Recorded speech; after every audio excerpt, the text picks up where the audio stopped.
Good afternoon and welcome to today's Planning Committee. This is not a public meeting but a meeting the public can attend. I'm Councillor Neil Wood, Chair of the Planning Committee. Before we commence, I would like to outline the domestic arrangements for the meeting. We are not expecting a fire practice today. If the alarm sounds, please leave the building by way of the fire exit through the doors at the rear of the chamber on my right. When you have left the chamber, proceed down the stairway and exit through the emergency exit on the ground floor. If there's anybody with mobility issues, please wait in the refuge area at the top of the stairs where the emergency evacuation lift is located and use the intercom situated to the left-hand side of the lift doors to call for assistance. The designated assembly point is the public square in front of Caspi on the fountain. I would like to inform members of the public and press that today's meeting will be audio-visually recorded. By entering the council chamber, you accept that you'll be recorded and your images retained and broadcast by the council on its website and YouTube. If anyone intends to record or film any part of today's meeting, please ensure that this does not disturb the conduct of the meeting and you only focus on recording those people participating. Please ensure that your mobile phones are switched to silent mode now, please. Thank you. May I remind anyone speaking in the meeting that you will need to press the large red button underneath the microphone and ensure the red light is illuminated. This will ensure you are recorded. And just on that as well, if you're not talking, can you make sure you turn it off? The meeting is proceeding today on the basis that all members of the committee have read their agenda papers thoroughly and are aware of what they will be considering today. If any members of the committee leave the chamber during consideration of application, they should ensure they do not take part in the vote on their return, as they will not have heard all the relevant information on that particular item. Thank you. So, apologies for absence. Have we got any apologies, please? We have an apology for Councillor Dawson, Chair. And I've received one for Councillor Ward, and Councillor Creation's en route. He's going to be late. Has he just arrived? Sorry. Oh, sorry, Paul, I didn't see you. Right, he's here.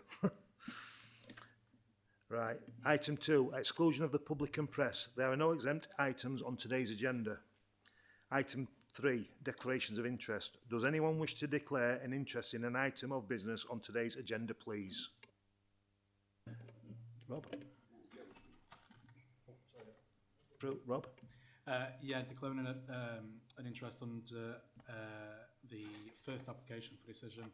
I've submitted a public comment on that and I'll be vacating the chamber for that application. Thank you. Thank you. Councillor, could you? Councillor Khan. Yeah, thank you, Chair. In relation to item number 1, I've spoke with the applicant in detail about the application prior to me joining the planning committee, and I know the applicant, but it won't affect my decision in any way. Thank you. Anybody else? Right, so if you could complete a declaration form at your earliest convenience, that'd be appreciated. Thank you.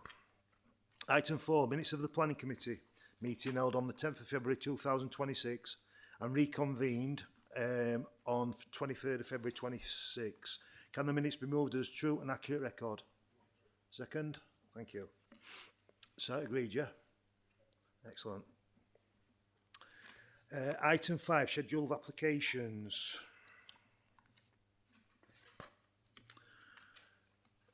So we're going with application number 1, 25/02148/COU, change of use of existing office into learning, non-residential institution and place of worship, use Class F at Belvadier House, 113 Thorn Road, Wheatley, Doncaster, DN2 5BQ. We'll just wait for Councillor Dennis to leave.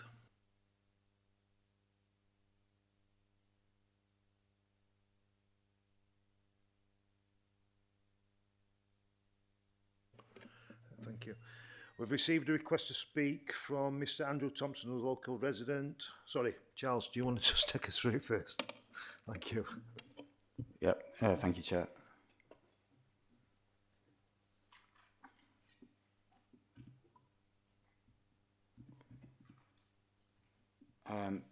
So this application seeks change of use from offices, which is use class E, to an educational facility and place of worship, which both fall under use class F1. The application is retrospective as the use has already commenced. The reason for committee is public interest due to the high number of representations received, and there is a local resident speaking in objection to the proposal. The owner and occupant of the building is the Eden Centre, which comprises a mosque, Islamic school and community hub.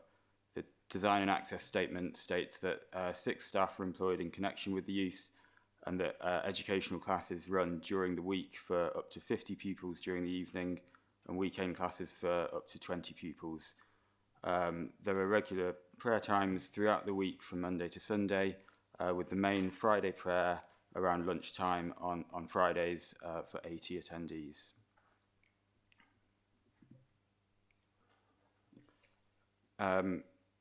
In terms of the site, the building lies on Thorn Road, between Auckland Road and Avenue Road. It's within the Doncaster Thorn Conservation Area, and you can see there's a cycle lane that runs along Thorn Road. Its neighbour, the adjacent number 111, is flats, and there is private off-street residential parking to the rear of that. To the rear of the site itself is a building that the Avalon Group, a charity, occupy, and it should be noted that number 115 is also owned by the applicant. There's off-street parking to the front and the rear of 113 Thorn Road.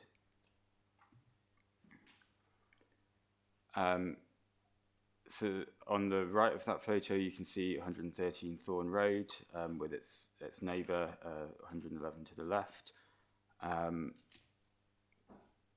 This gives a wider shot of the building to the driveway to the side. You can see just about to the rear the Avalon Group building, and on the right hand side is number 115, also under the control of the applicant. And then that's just a photo from Auckland Road, looking to the rear of the property, with 111 in the foreground, and then the application site 113 sort of to the left hand side. There in the foreground of the photo is access to private residence parking for flats adjacent to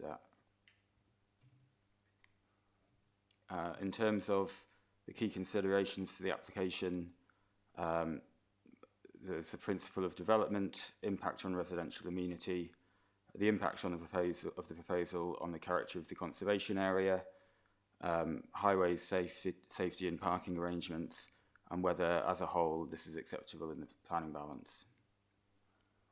There have been a number of representations, including 44 letters of support, focusing on a community benefit, the efficient use of the existing building, educational provision, and traffic and parking mitigation measures, as well as a social contribution, while there's been 25 objections to the proposal also received.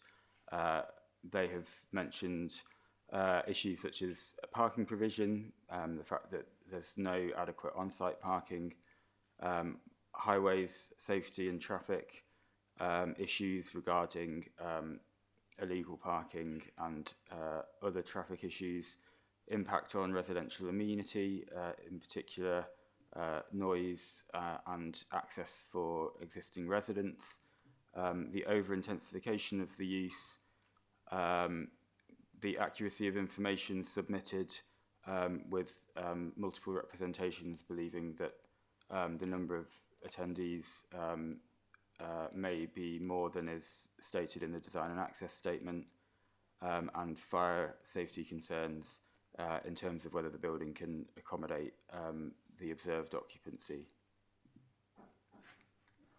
With regard to the principle of development, it's within a residential policy area, and the establishment or increase of non-residential uses of appropriate scale will be permitted, provided they do not cause an unacceptable loss of residential amenity. The change of uses from use class E to F. This is seen to meet a community need for a faith-based community and educational facility, and it does ensure the continued use of the building, which helps to ensure the vitality of Thorn Road and the conservation area. The fact that it is a retrospective application is not a material planning consideration, and overall the proposed use is acceptable broadly in principle, but subject to the use being of an appropriate scale and not causing an unacceptable loss of residential amenity, which we will deal with in the sections that follow.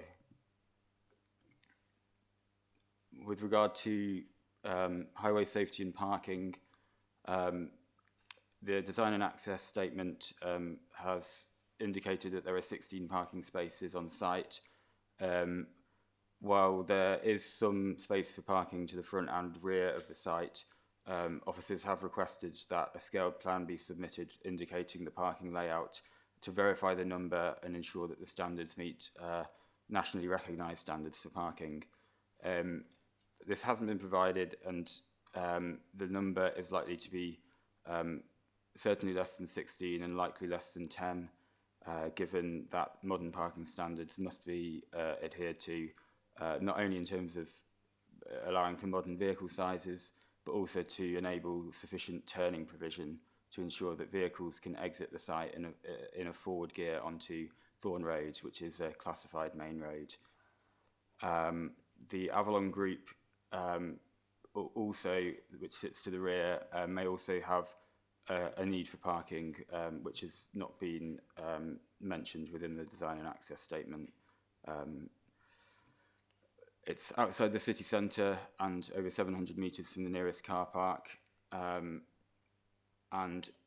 it requires provision for up to 6 staff, which means that 3 staff parking spaces are required to meet the adopted standard within the local plan. And given the number of attendees, in terms of up to 50 attendees during the week and 80 people on Fridays, the council's highways officer has indicated that using a methodology of 1 allocated parking space for every 3 visitors, a minimum of 26 parking spaces would be required, which is significantly higher than the 16 presented. The site is directly served from the A18, which is one of the busiest and most sensitive roads in the city and forms part of the city's strategic route network. And consequently, the use here needs to provide a reasonable level of parking to ensure that it does not adversely affect the road network. It's not considered that the site is capable of achieving a suitable level of off-street parking for the use in question.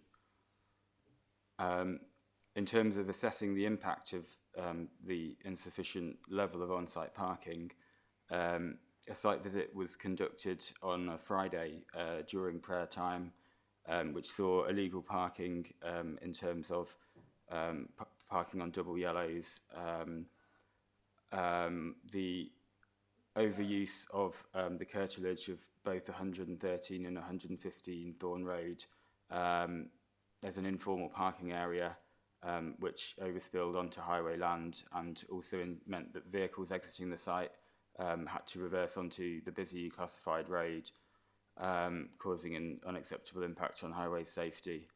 There was also, as can be seen in the first photo, cars blocking the entrance and access to the Avalon Group to the rear of the building and partially blocking the pavement.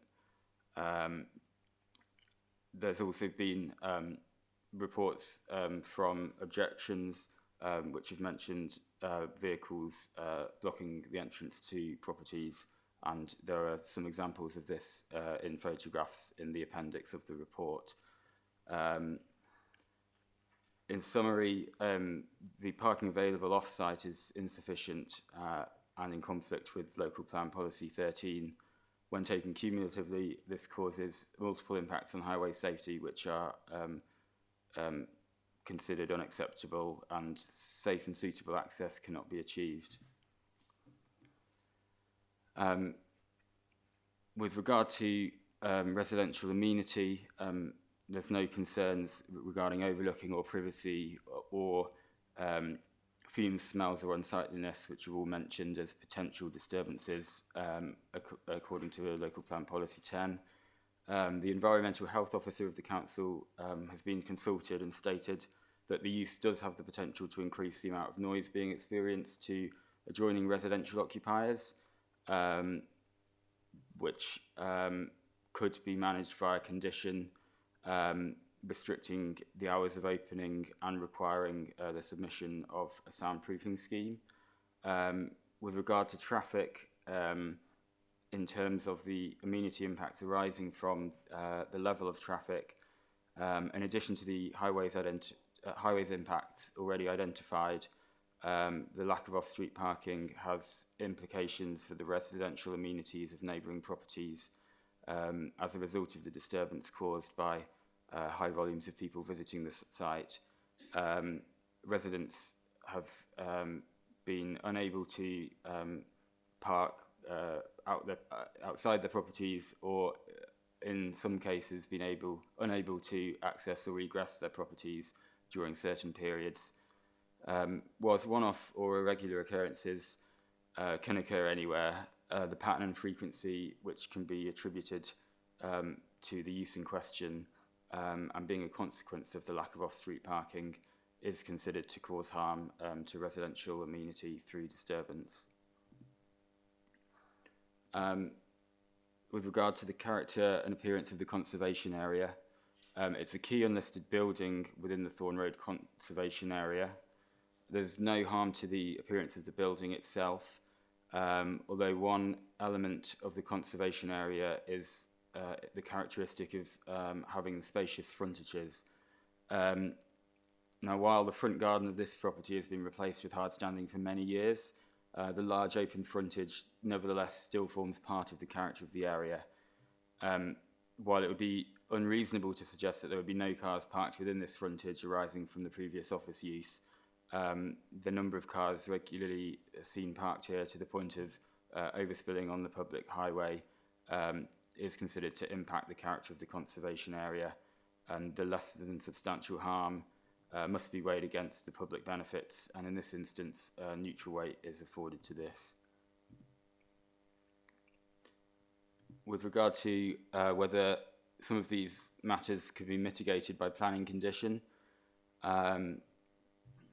it's not considered, due to the parking issues and limited space on site, that any condition managing numbers would be enforceable, and the site itself is not capable of managing the necessary number of spaces. It's not reasonable or enforceable to require visitors to walk or use public transport to the site. And while in some instances temporary permission can be sought, in this instance, given the use has already been occurring and an assessment has taken place, a temporary permission is not thought to be useful or appropriate in this instance. In terms of the planning balance, the intensification of this use has given rise to increased levels of activity, particularly traffic, which is harmful to amenity and carries substantial weight against the development. The insufficient off-street parking leading to illegal and inconsiderate parking on a site accessed by a main classified road is unacceptable in highway safety terms, and substantial weight is afforded in this regard. The less than substantial harm to the conservation area is outweighed by community benefits, and neutral weight is given to this. In conclusion, it's not considered to be a suitable location given the scale and intensity of the use, and causes unacceptable impacts on amenity and highway safety, and the recommendation is therefore to refuse planning permission. Thank you, Charles, for that. We've received a request to speak from Mr Andrew Thompson's local resident in objection to the application. Is Andrew Thompson about? Would you like to go and sit here on one of the seats, please?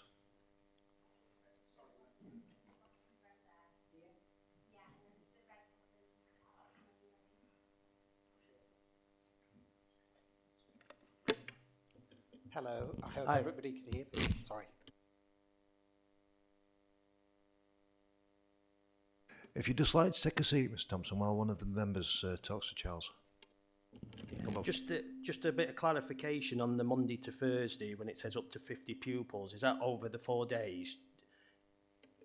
The design and access statement says up to 50 pupils from Monday to Thursday. It was taken as read that would be up to that number on any one occasion.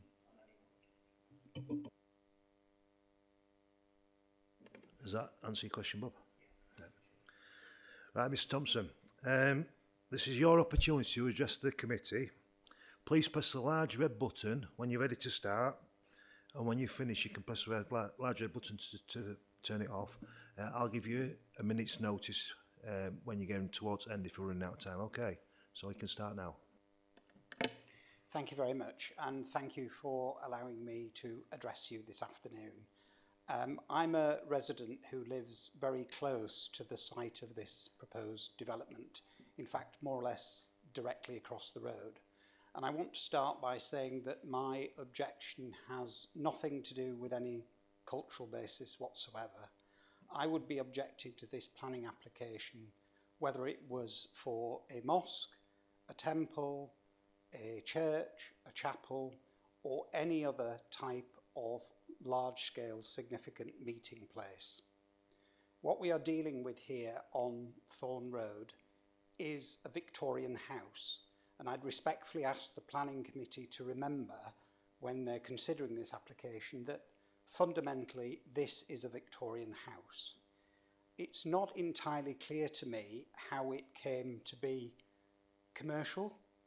I've looked back at the council's documents and I can't actually see at what stage it got planning permission to become a commercial property, but it clearly is a commercial property at the moment, and that's where we are.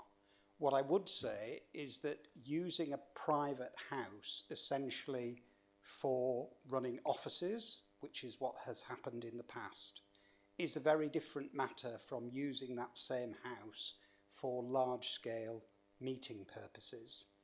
The planning officer has already outlined the problems that there are in relation to parking and the disruption to residents as a result of the use of this property for that purpose. And to address Councillor Anderson's point about the times and the number of people that actually attend, I can tell you from personal experience that the application represents a gross underestimate of the actual use. I personally have witnessed over 100 men enter that property at prayer time. And those prayer times on a Friday take place 3, 4 or 5 times during the course of the day.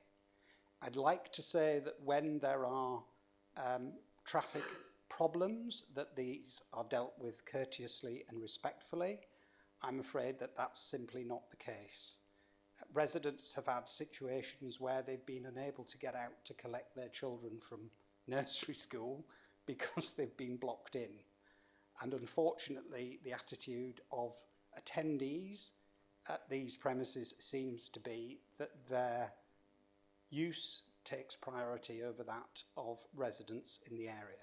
It's unfortunate to say that. I don't say that lightly, but unfortunately that is our experience, and that is certainly my experience. The property itself, the planning officer has talked about the immediate vicinity, but it's important to bear in mind that this is on the main route from the town to Doncaster Royal Infirmary. It's a main emergency route. There is a cycle path directly opposite the property, outside the property, which the council has spent a great deal of time and money investing in. I've witnessed people parking on that cycle path on a regular basis to drop people off in order to attend the premises for the purpose of worship and to drop off their children. And I've got photographic evidence of it if anybody wants to see it. On top of that, it's right to note that just slightly down the road from where the property is and on the opposite side of the road, there is an anchor housing development, which is an old people's home essentially.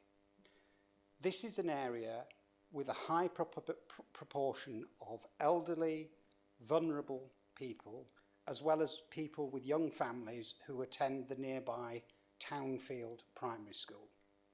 And coming back in full circle to my original point, it doesn't matter how you want to use this property in terms of a large commercial meeting area, it simply isn't suitable. There isn't physically enough parking space to accommodate the kind of visitors, and most of those visitors do not live in the immediate area. They travel by car, and that's why we have the car parking problems that we have. Thank you very much for your time. Thank you, Mr Thompson. I will now ask the committee members if they wish to ask Mr Thompson any questions in relationship to his submission. Sorry. Anybody want to ask any questions? Bob first. Thank you, Mr Thompson. It's just a straightforward question. How regular are these parking issues on a weekly basis? Every day. Every day. Today is Tuesday. If I leave my house and I drive out, as I have done to town, when I go back by 4:30 in the afternoon, there will be parking problems on Thorn Road and the roads adjacent to it. Those problems will continue for at least an hour or an hour and a half during prayer meeting time. Then they subside, then they raise again during the next religious service. But they are every day. On Fridays, on Saturdays, on Sundays, it's a particular problem. And obviously, at the moment, we are in Ramadan, so it's important, and I respect fully the fact that people want to take part in religious observance. But it's just, unfortunately, not the appropriate place to do it.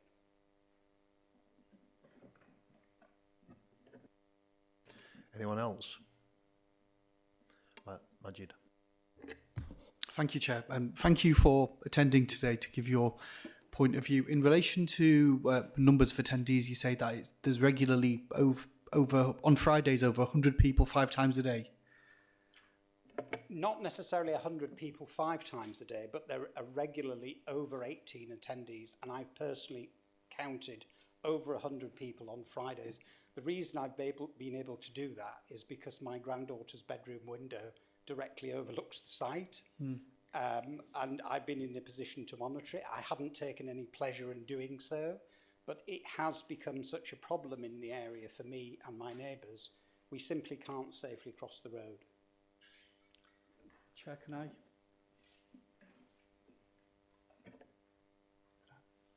And sorry, just in relation to the parking issues, which would you turn your microphone off for a second? Yeah. So around the parking issues, you say, which occur in the afternoon, does that coincide with Townfield's primary school and the parking issues? Sorry, just turn your microphone off. I've not finished. Do you want to take a seat first? I'll finish what I need to ask, and then if you come in, it'll just make it a bit easier. So with Townfield's parking as well, I know that gets really bad. I mean, sometimes I have to drop nephews and nieces off there, and that can cause issues around Auckland Road, St Mary's, even onto Balmoral, and going all the way back. And so there's a bit of is there an overlap between the two as well, or is it separate? It's separate. The parking relating to the school, normally the school children are away by about 3:15. The parking for people who attend the mosque starts just after then and carries on till about 4:30, 5. It depends obviously when it's dusk and the appropriate time of the year for the prayers to take place. It also occurs on Saturdays and Sundays when clearly the school isn't open. Would you say the inconvenience is similar to how much it... So, would you say the inconvenience caused is similar to the level that, as with the school parking issue, or is it more or less, or how do you compare the two, just so I can understand how significant it is? Unfortunately, I would have to say it's more, and the reason for that is that people who attend the mosque do tend, unfortunately, to park across people's driveways. I've witnessed people parking on the cycle path. I do understand that for religious reasons they have a high priority in terms of getting to their worship on time, but the pressure that they are under, or their imperative, if you like, seems to take precedence over common sense and road safety, basically. So yes, we do have a problem in the area with people parking who are going to the hospital or going to the school, but we don't have the same problems in terms of people being blocked in and the road physically being unable to pass. And one of the photographs that was shown there by the planning officer shows a car that's literally parked across the pavement, blocking the entrance to the property, but also affecting people trying to cross that pavement or use the cycle path. Thank you, Chair. Anyone else? Bob? Yeah, just on the parking house schools, and I appreciate they drop off, then go off quick. So when this is in operation, is it for the whole duration while there's something going on there, or does it ease? You know, people get dropped off there, if that makes sense, and then it eases off, or is it for the full duration? Sorry, are you referring to people who are dropping off for school or people who are dropping off to attend the applicant premises? Premises. It tends to be people pull up and stay. There are quite a large number of people who appear to arrive by taxi, and then the taxis pull off after a period of time. Unfortunately, those taxis don't seem to abide by the road traffic rules. Again, parking on WLO lines, parking on the cycleway, blocking drives. But a great number of vehicles are actually left at the premises, which is why there's a considerable overspill from the curtilage of the premises itself out onto the road and the nearby roads. Anyone else got any questions? Right, I think that's it now, Mr. Thompson. Thank you for your time. You can stay there. Okay. Thank you for hearing me. I don't think we've got anybody speaking in support of this, have we? No? So do the officers wish to clarify any matters of fact prior to members going to debate? No, thank you, Chair. All I would say is members will have seen in their papers at page 27 from paragraph 7.26 onwards that we've undertaken our own site visits to establish issues with the parking and how that can be attributed to this use in particular. Obviously, that's only a snapshot in time, but that was designed specifically to be able to make an assessment as to what was being seen on the ground and to verify what we were being told by the representations that we received. Thank you. Chair, could we be being possibly lazy, but could Emma just give us a quick synopsis of what that survey was and what the figures were, if that's okay?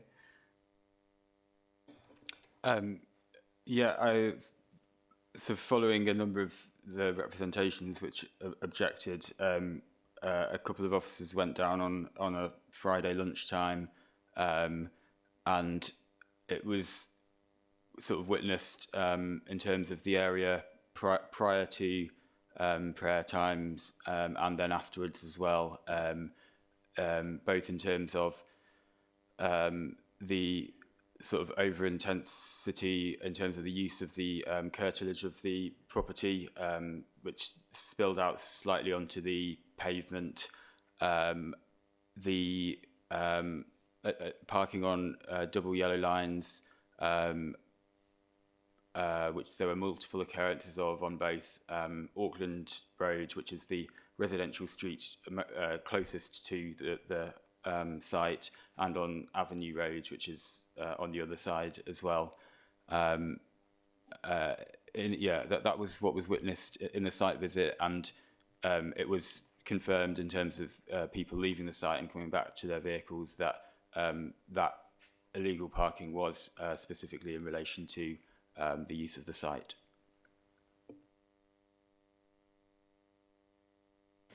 Right, committee members, we'll now go into debate. Does any member wish to comment on the report or ask the planning case officer a question? Councillor Kidger. Thanks, Neil. Assuming planning permission was approved for this conversion, am I right in thinking it would have to have a fire safety certificate, maybe Ofsted inspections and stuff like that, before it could go ahead? That's right, Councillor Kidger. We would only be dealing with the ability to use the land for the purposes that the application proposes. That said, the recommendation before you is one to refuse planning permission, and in that case we would ask our enforcement planning team to take that forward through their usual channels if members were minded to refuse planning permission today. But in the event that a permission was granted, there would be other requirements placed on the applicant separate to the planning regime. That's right. Anyone else? Can I just confirm, did you say there was only one site visit that took place? Yes, there was only one site visit that took place by officers. This evidence was corroborated by photographs from local residents that have also been submitted to me.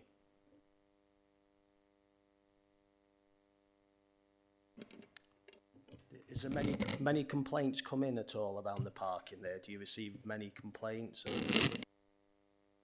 For this application, there was 25 objections, and I couldn't tell you precisely, but I think the majority of them raised parking as a significant issue.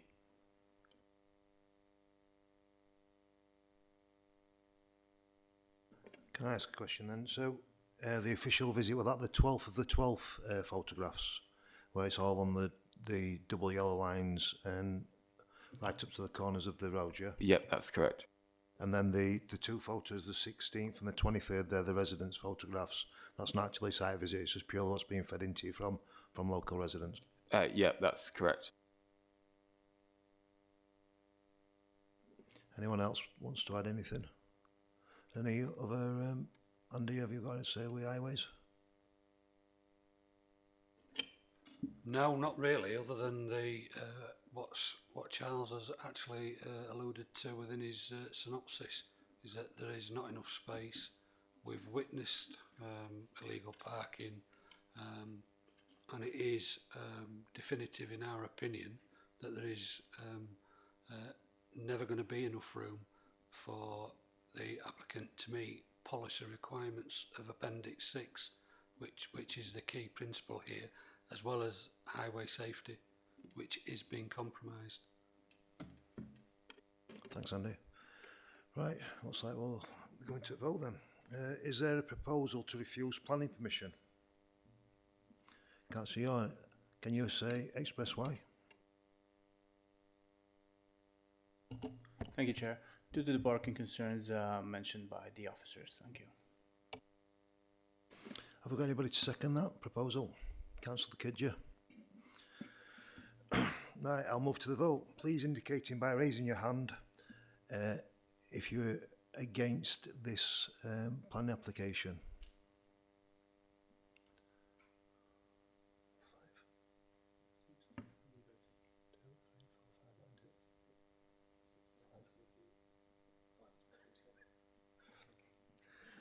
And for the proposal to actually allow the vote, the planning application to be approved, and abstaining.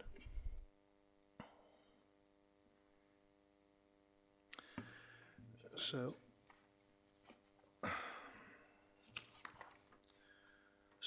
the planning application 25/02148 change of use has been rejected. We'll have a 5-minute adjournment, so officer can change over, if that's okay. Welcome back, everybody.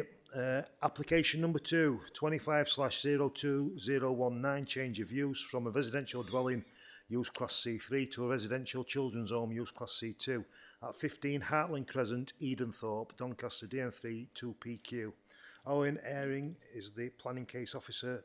Will you introduce this item, please? Thank you, Chair.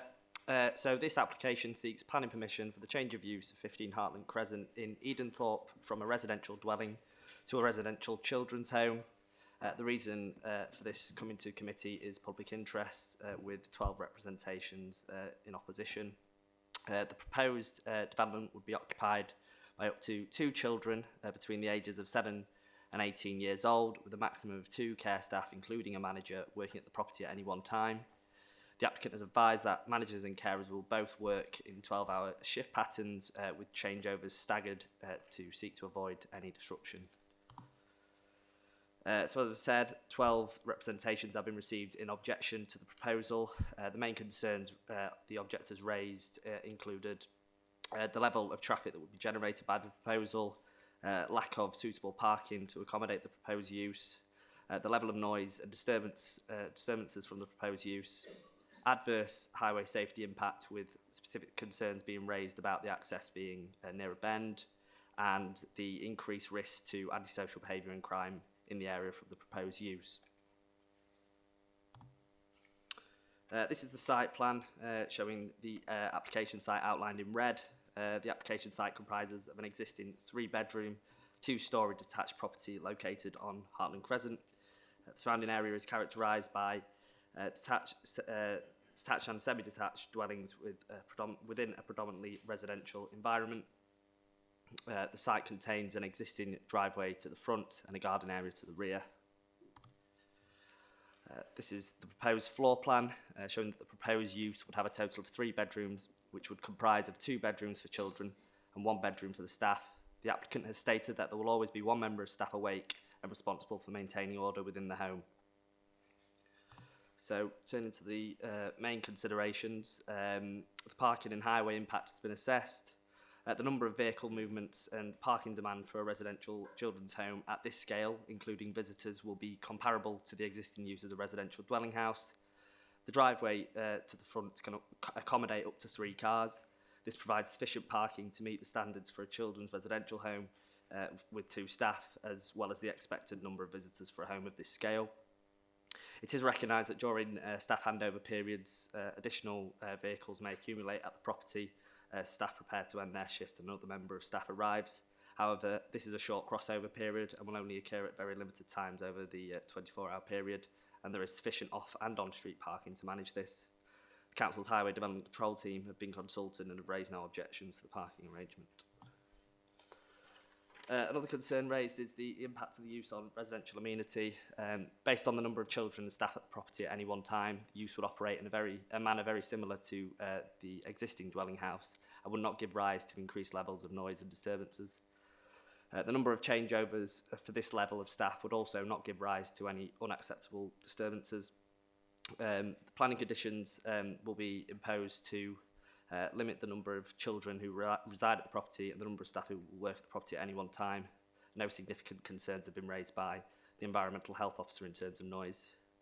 In terms of internal living space, there is no requirement for a change of use to comply with nationally defined space standards. However, it does provide a helpful guide as to the living space provision.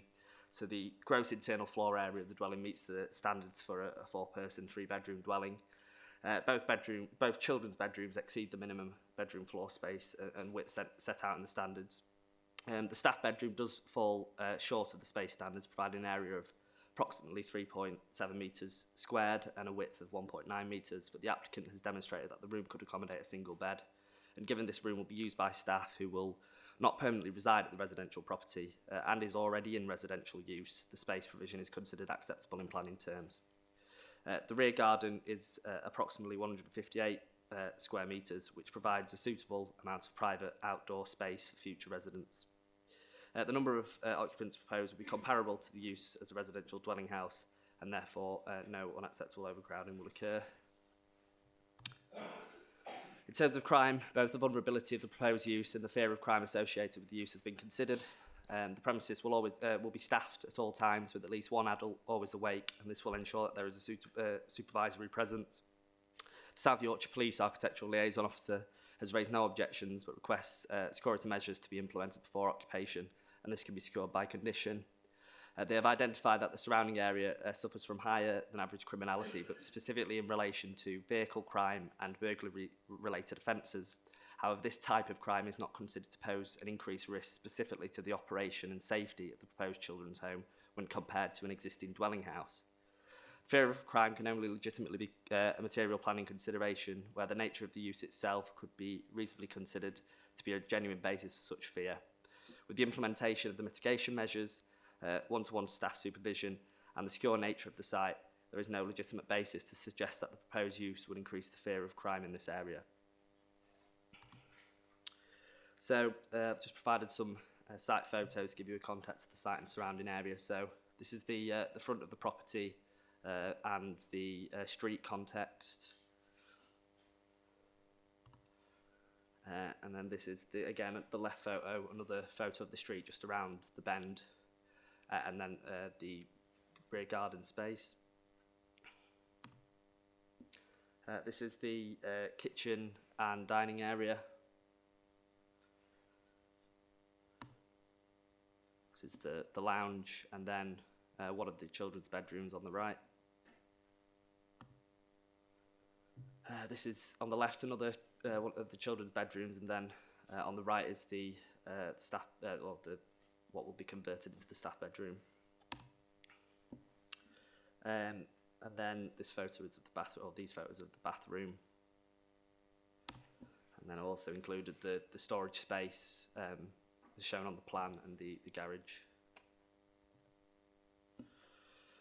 So, in conclusion, the proposed change of use of the site from a residential dwelling house to a children's residential home for 2 children is acceptable in principle within residential policy area. The use would not give rise to any unacceptable impacts on residential amenity, crime, the fear of crime or highway safety. The nature and scale of the use would operate similarly to a residential dwelling house. As such, the noise, crime and highway impacts experienced by the proposed use would not be materially different to the existing situation. There's been no technical objections raised from any consultees, and overall the development would be in accordance with the development plan. In view of this, it is recommended that the committee grant planning permission subject to the recommended conditions.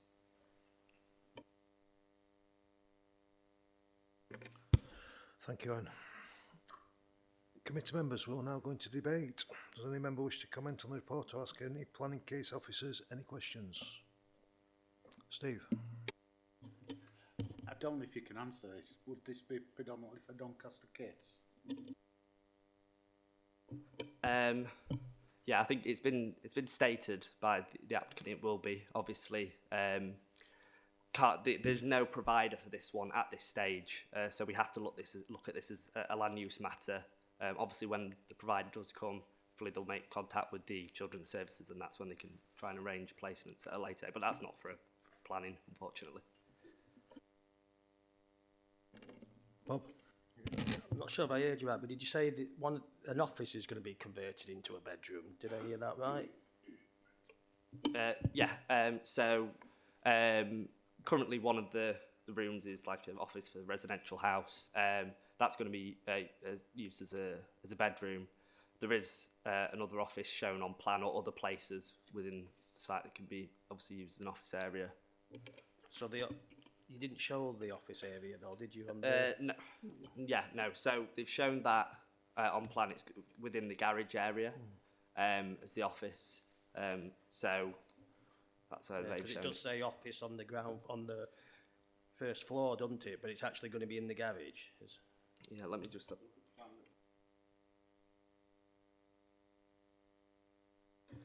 Yeah, so that isn't the same office that I showed on. Sorry, yeah, can understand a bit of confusion there. So that's not the same office that I showed on my presentation. The office I showed on my presentation was on the first floor, which will be converted into a bedroom, and on plan that's been shown as a bedroom. That it'll be downstairs. That'll be in the garage space. That's used as an office.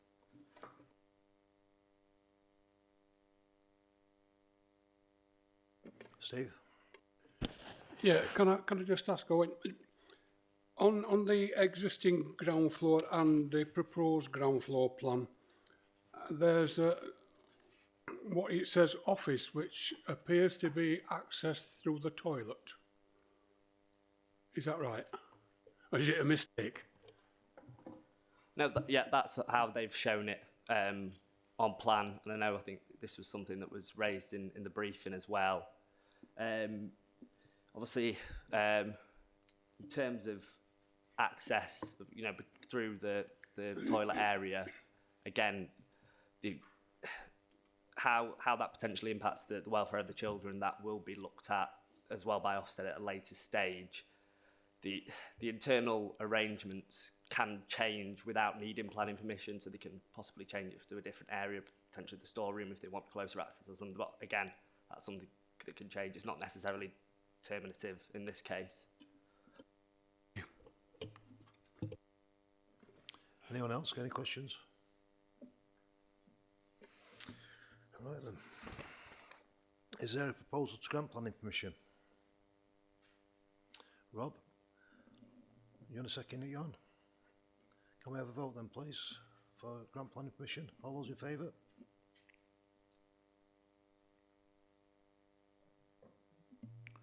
Against? Right. Yep, thank you for that. Permission has been granted for application 25/02019/COU. We'll have 5 minutes just to change over again, please.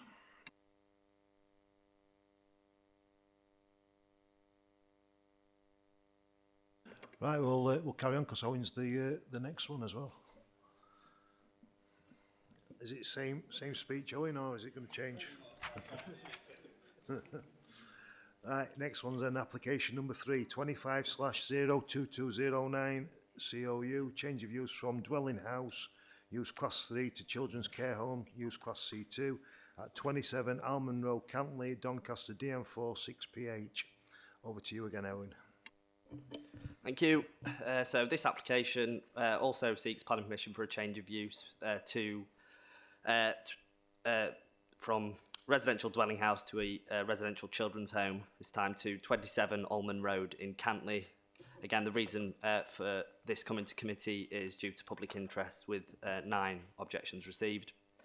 The proposed development would be occupied by up to 2 children between 8 to 17 years old, with a maximum of 3 staff members, including 2 care staff and 1 manager, working at the property at any one time.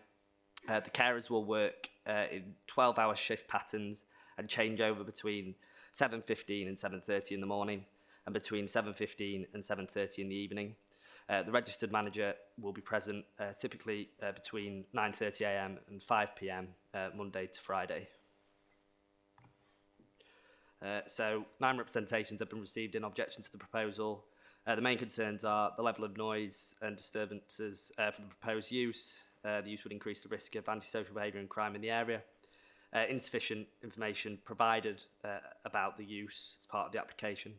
The lack of available parking and existing parking issues on the street, and the highway safety risk of additional vehicle movements created by the use.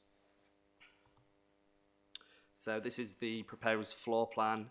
The application site comprises of an existing 3-bedroom, 2-storey end of terrace property located on Alman Road. The surrounding area is characterised by similar terraced and semi-detached dwellings within a dense residential environment. The property features a paved driveway to the front and a garden area to the rear. The proposed use would comprise of 2 child bedrooms, and the overnight staff will operate on waking night shifts, meaning that staff remain awake throughout the night to safeguard the needs of the children and respond immediately to any needs. One of the key issues raised by objectors was the parking and highway impact. So there is a driveway to the front of the site, and that can accommodate 2 cars. The parking standards for a residential institution would require 1 parking space per 2 staff and 1 space per 3 daily visitors. So this proposed use has 3 staff, so whilst the proposed development would not technically comply with the parking standards for residential institutions, Policy 13 does state that a departure from these standards may be justified on a case-by-case basis. Given the scale of the use remains minor and the number of vehicle movements and parking level would be comparable to the existing use as a residential dwelling house, the parking provision is not considered to have an unacceptable impact on highway safety. It is recognised that during handover periods, additional vehicles may accumulate, but again, this is a short crossover period and only occurs at very limited times during the 24-hour period, and there is sufficient on-street and off-street parking to manage this. The Highways Development Control Team have been consulted on the proposal and raised no objections, given sufficient on-street and off-street capacity is available. So, based on the number of children and staff at the property at any one time, the use would operate in a manner very similar to the existing dwelling house and would not give rise to increased levels of noise and disturbances. Planning conditions will be imposed to limit the number of children who reside at the property and the number of staff who will work at the property at any one time, and no significant concerns have been raised by the environmental health officer in terms of noise. The gross internal floor area and bedrooms of all are sufficient size and in accordance with the minimum national space standards. The proposed number of occupants would be comparable to the use of the property as a residential dwelling house. Therefore, it will not give rise to any unacceptable overcrowding impacts. The rear garden is a total of 103 square metres, which provides a suitable amount of private outdoor amenity space for future residents.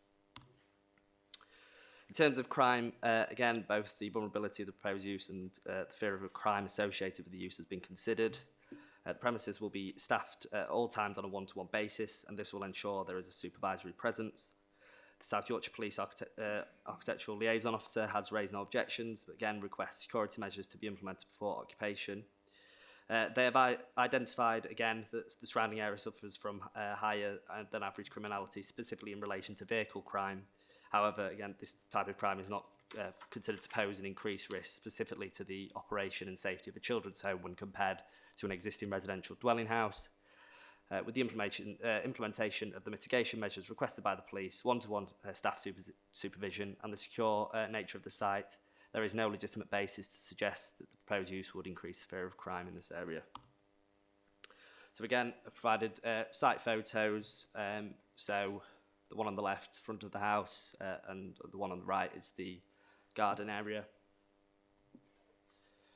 I've also provided photos of the street context. One a bit further away, one a bit closer, nearer to the property, just to provide a full context of the area. This is the kitchen and dining area. The photo on the left is the lounge, and then the photo on the right is the office space. What will be the office space? These two photos show the two children's bedrooms, and then this shows the bathroom. So, in conclusion, the proposal to change the use of the site from a residential dwelling house to a residential children's home is acceptable in principle within residential policy area. The nature and scale of the use would operate similarly to a residential dwelling house. As such, the noise, crime and highway impacts due to the proposed use would not be materially different to the existing situation. There have been no technical objections, so overall the development would be in accordance with the development plan, and it is recommended that committee grant permission subject to the recommended conditions. Thank you, Owen. Committee members will now go into debate. Anybody would like to ask a question of the officers? Bob? Just a couple. So there's no staff bedroom on this one? Yeah, there isn't any staff bedrooms. Did just have a conversation with Children's Services team. They confirmed that this arrangement can happen for certain homes depending on the child's needs. And just quickly, in the rear garden, something caught my eye. There was a water feature, a pond or something. Just explain.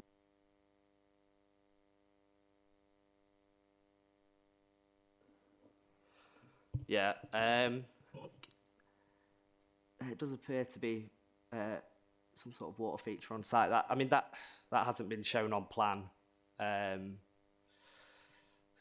Again, I'm not sure how much we can really do with that situation. I think that would be something that would be taken up through the separate procedures. In the event that they get planning permission for the use, there'd be all sorts, I would imagine, of checks that are undertaken to ensure that the property's safe. And if that water feature pond shouldn't be there, then there'll be a requirement to fill it in before the use commences, I would imagine. Anyone else? Rob? Thanks, Chair. This is a general point. I don't know if Steve's covered it once before in a committee. With the switch from C3 to C2 applications, one of the standard things we hear about is the crime level, whether it's elevated or not. Owen, could you just provide some more detail as to why that's a standard thing we consider as part of these applications? It's obviously something where we have to obviously consider the future risk to future occupants. So that's mainly something that would have to be considered. There's a particular vulnerability that's identified by the police. So that's why they would usually request security measures around that. And again, it's something that's usually raised in complaints, so we have to sort of address that element of the fear of crime aspect of it as well, which is also within the MPPF that we have to look at. Can I ask, fitting name, Bobby Johnson, Children's Services, can they possibly tell us what they take into consideration with crime and police for changing to children's homes? Sorry, I'll speak on this. Could you repeat that, please? I only said Bobby because it seemed appropriate with police, but what I'm saying is there anything that you'll look at for the local area in terms of crime, like antisocial behaviour, or is it just purely the security of the property that you're more concerned with? It's not the security, and the crime levels aren't a commissioning decision, but it's something that we would take into account when we are being consulted with. So we would speak to the police, we would speak to neighbourhood teams, because obviously you've got to consider that some of these are vulnerable children and there's the risk of criminal exploitation. Conversely, from a resident's point of view, there is often a fear of increased criminality, which isn't always the case, but we do have to look into that just in case. Thank you. Does that answer your question, Rob? Yeah. Anybody else got any questions? No? Well, it looks like we can... is there anybody to propose to grant planning permission subject to the imposition of planning conditions? Jon, anyone want to second that? Bob? Can we show of hands then, please? 4, yep. 7. Against? Abstained? 1. So, planning permission is being granted for application 25/02209 COU. Thank you. We'll have 5 minutes while we just get everybody in position. Thank you. Application number 4, 25/02118/COU, change of use from residential institution, use class C2 to respite services sui generis use class at Silverwood, Mercury College, Tickhill Square, Denby Main, Doncaster, DN12 4AR. Charles, the planning officer, will introduce this item. Over to you, Charles, please. Thank you, Chair. So as the Chair said, this is a change of use for an existing building from a residential care home, which is use class C2, to a respite services facility, which is sui generis. It doesn't fall into any specific use class. The respite services would mean that caregivers can take a break from the person they're caring for, and that person can then stay short-term for a few days or weeks. It's stated that this facility would be up for 2 such individuals at one time, and the occupants will be between the ages of 18 and 25 with complex care needs. The service provider, the Hesley Group, aims to provide support for these such individuals. Today we have Mr. Paul Yakuch from ADG Architects, who's the agent, and Mr. David Maynard from the Hesley Group, who will speak in support of the application for up to 5 minutes and available to answer any questions regarding the operation of the site and to speak, we also have local resident Wendy Osborne, who will speak in objection for up to 5 minutes, and Councillor Reid, who will also speak and who has called in this application for concerns around traffic noise and amenity and being able to control this use. One formal representation has been received objecting to the application. So the site is accessed via Stainton Street to Kill Square in Dennerby, Maine. It's a 2-storey building as part of a wider complex operated by the Hesley Group. It has this particular building has some dedicated off-street parking, and there is an extant permission as a care facility for this building. In terms of how the site will be staffed and will work, previously up to 4 people were cared for here. As I said, this is will now be up to 2. The service will operate on a 1-to-1 staffing ratio, ensuring that each person accessing the service receives dedicated care, which equates to 2 staff on site during core hours, with additional staff present during handover times.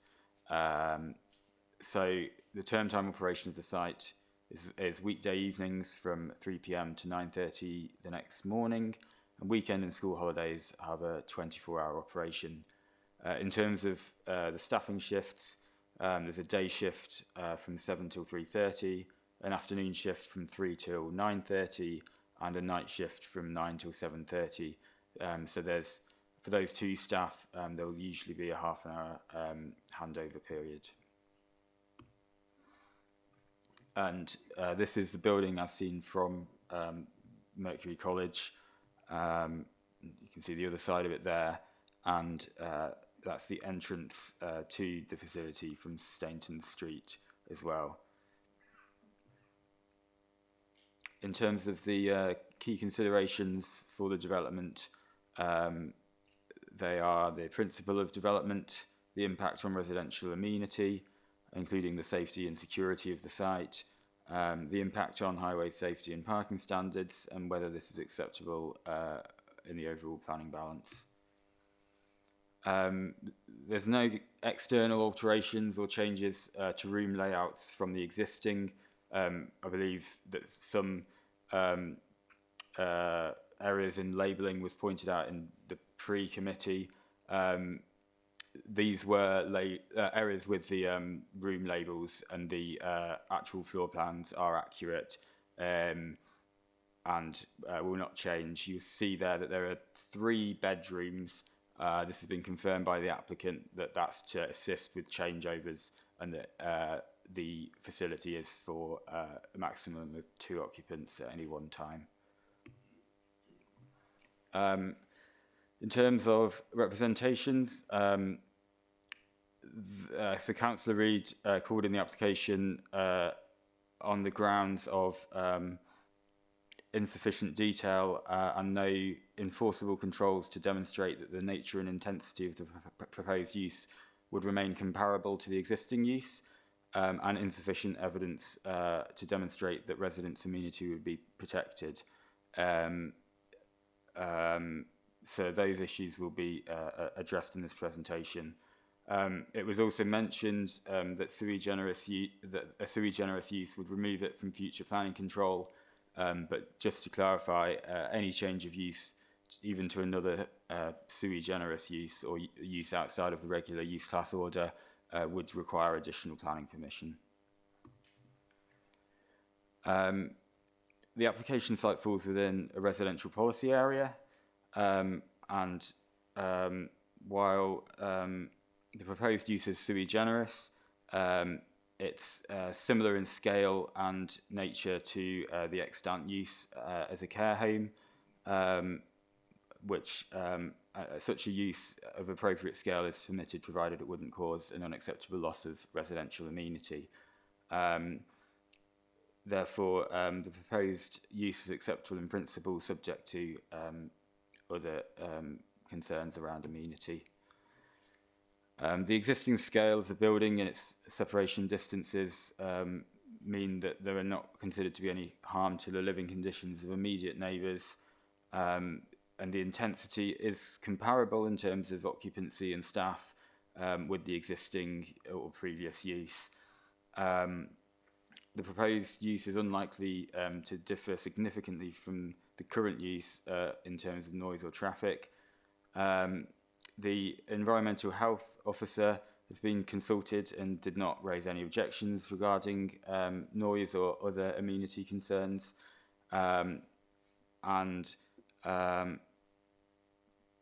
Occupant numbers have been conditioned to ensure that the site wouldn't give rise to any greater or more intense use, which was a concern of the objection. The building is part of a larger site which already benefits from 24/7 security and surveillance, and staff would be on site at all time. It's not thought that the proposal would significantly impact amenity.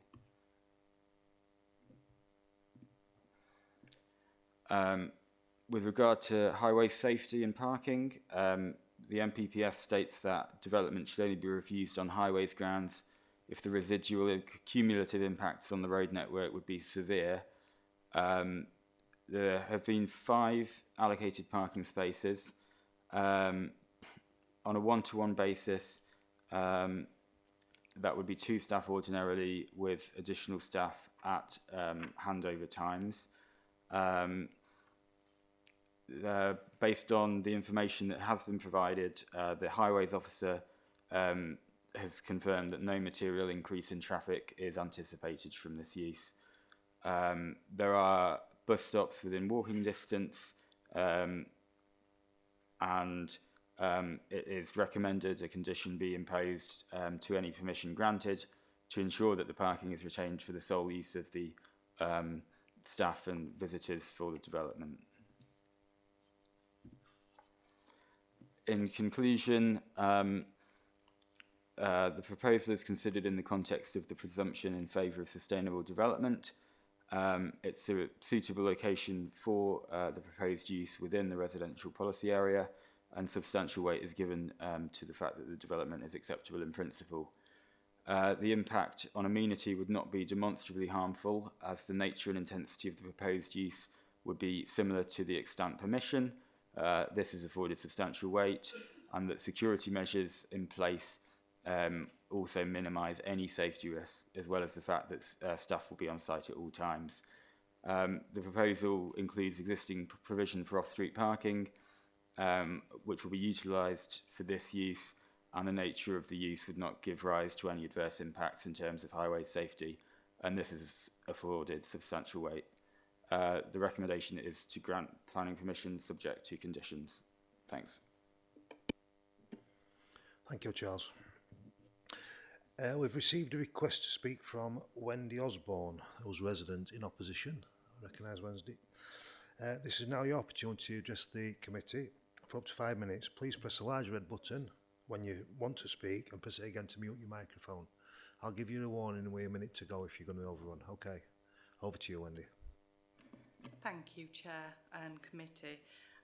My objection is based solely on the intensity of the traffic movement, as well as the highway safety concerns within the actual complex, which have not been raised. I know Charles's report shows photos of the actual building, but to access that building from the parking, you must walk all the way round or either go through Mercury College itself.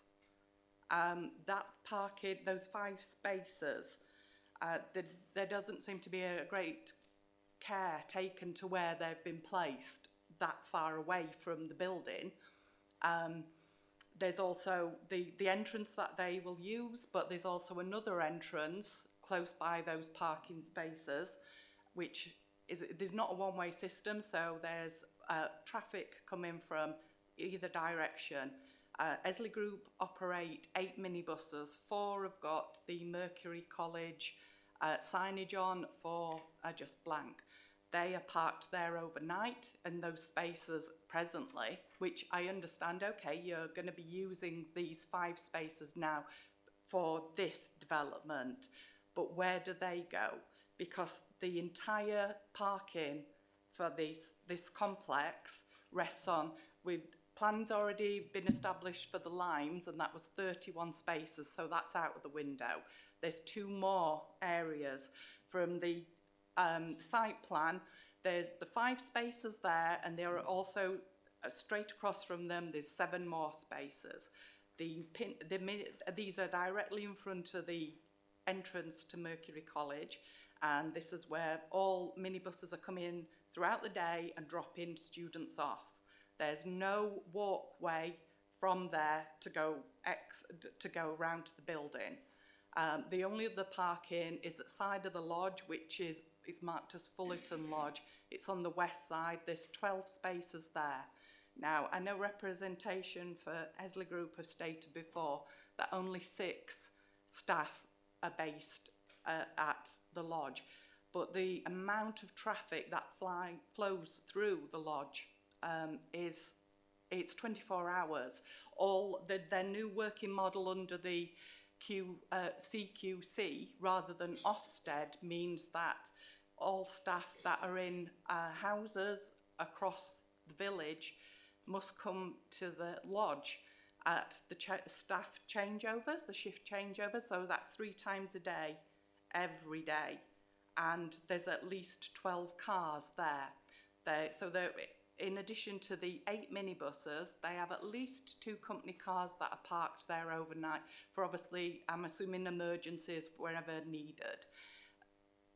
I really don't understand that. If they're going to be using those spaces, where are the Mercury College staff going? Because you have only 12 spaces for Mercury College if they're not using the limes, which has previously been established in earlier planning. That's basically the weight of my argument. Thank you. Thank you, Wendy. Would any of the committee like to ask any questions of Wendy? Bob? Hi Wendy, thanks for attending. Just on the 5 parking spaces, I believe it was a care home before, so them 5 parking spaces always been in the position they're in now? Because it's been closed for 4 years and it was governed by Ofsted, I can't comment on it from 4 years ago. But I wouldn't have thought that those specific spaces were allocated for that building, simply because the 2 years that I've lived there, all the minibuses are parked there on an evening and during the day to bring students to and fro, as well as it being a busy thorough for traffic going to the other parking at the lodge. So, yeah, I can't comment on that one specifically. Thank you. Rob? Thanks, Chair. Wendy, welcome again to Planning Committee. You say that you've observed the minibuses in those 5 parking spaces during the daytime and evening as well.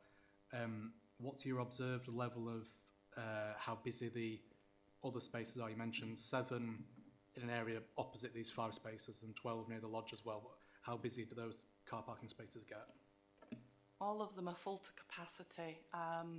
This is why then it kind of overspills to the earlier planning for the limes, and now they're on the streets. I mean, they've got the contractors in at the moment, but even this morning there were 5 in those parking allocation. I mean, the orientation's not quite right there, because one of them actually is perpendicular to the 4, just because of the narrowing of that route, that road, and they're there constantly. Throughout the day, they're coming and going, so they're not just bringing students first thing in the morning and leaving at 4, but then they don't seem to be used after, say, 5 p.m, and they're parked up in those spaces. Thank you. Steve? Thank you, Chair. You've told us about this, that there are very often minibuses parked in front of this building. Yeah. Is that constantly parked in front of this building? And just let me just finish while I've got it. If they weren't parked in front of that building, is there anywhere else these minibuses could be parked within the enclosure? Just Mike. Sorry, I didn't realise that. Don't come on. So there's just the 12 parking spaces, those 5 there and the 7 across from them, and then just 12 spaces at the side of the lodge. They're full up. They have to turn deliveries out onto the street constantly. So just let me get this right in my brain. If the spaces outside this particular building were allocated only to that building, yep, there would need to be somewhere to store these minibuses elsewhere. Could they be stored within the perimeter, or would they be stored on the road or whatever? I really don't know where else they're going to be parked. I mean, this proposal, that it's going to be needed to be used 24 hours a day. You've already got staff that are visiting the lodge after Mercury College have finished for the day, because they're based at houses across the village, and they have to, under this CQC guidance, come back to the lodge to fill out their shift changeover paperwork. So that usually equates to at least 12 cars 3 times a day, every day. Thank you very much, that's very helpful. Chris? Yeah, thank you, Chair. Just to get my head round this, your only objection is the parking. So am I right in thinking, if whatever happened to the parking on site, as long as it didn't affect the community surrounding the site, would you be happy with that? I have a relative that would, when she's older, would be benefiting for a service similar to what Hesley Group provide. As a much loved member of my family, I would want to make sure that that service is providing the claims that they're making out. And I have absolutely, I mean, the parking doesn't bother me. I do see it becoming a dangerous problem when you've got big deliveries coming, huge trucks up and down Tickhill Square daily, and students that don't have a pathway. They're walked with a carer, but that carer doesn't have, that staff member doesn't have that protection. There's not a walkway. They've spent an awful lot of money on expensive reports that show highways for the surrounding area, but not the immediate vicinity. Tickhill Square, again, it doesn't affect me in the slightest, but they all, at the back of the properties that face where this parking would be, all those houses along there have all got garages, and I've got pictures of the level of moss, because none of them use them, because there's that much traffic going up and down there. There is not a pathway. I don't think it were ever intended to use that amount of traffic. And they're using, so there's not just the site entrance, which was on the site on Staton Street meeting Tickhill Square. There's also a gated entrance at the top of Tickhill Square. And then there's the entrance to the Limes, which is the one nearest to me. But from where I'm located, I can see all of this unfolding.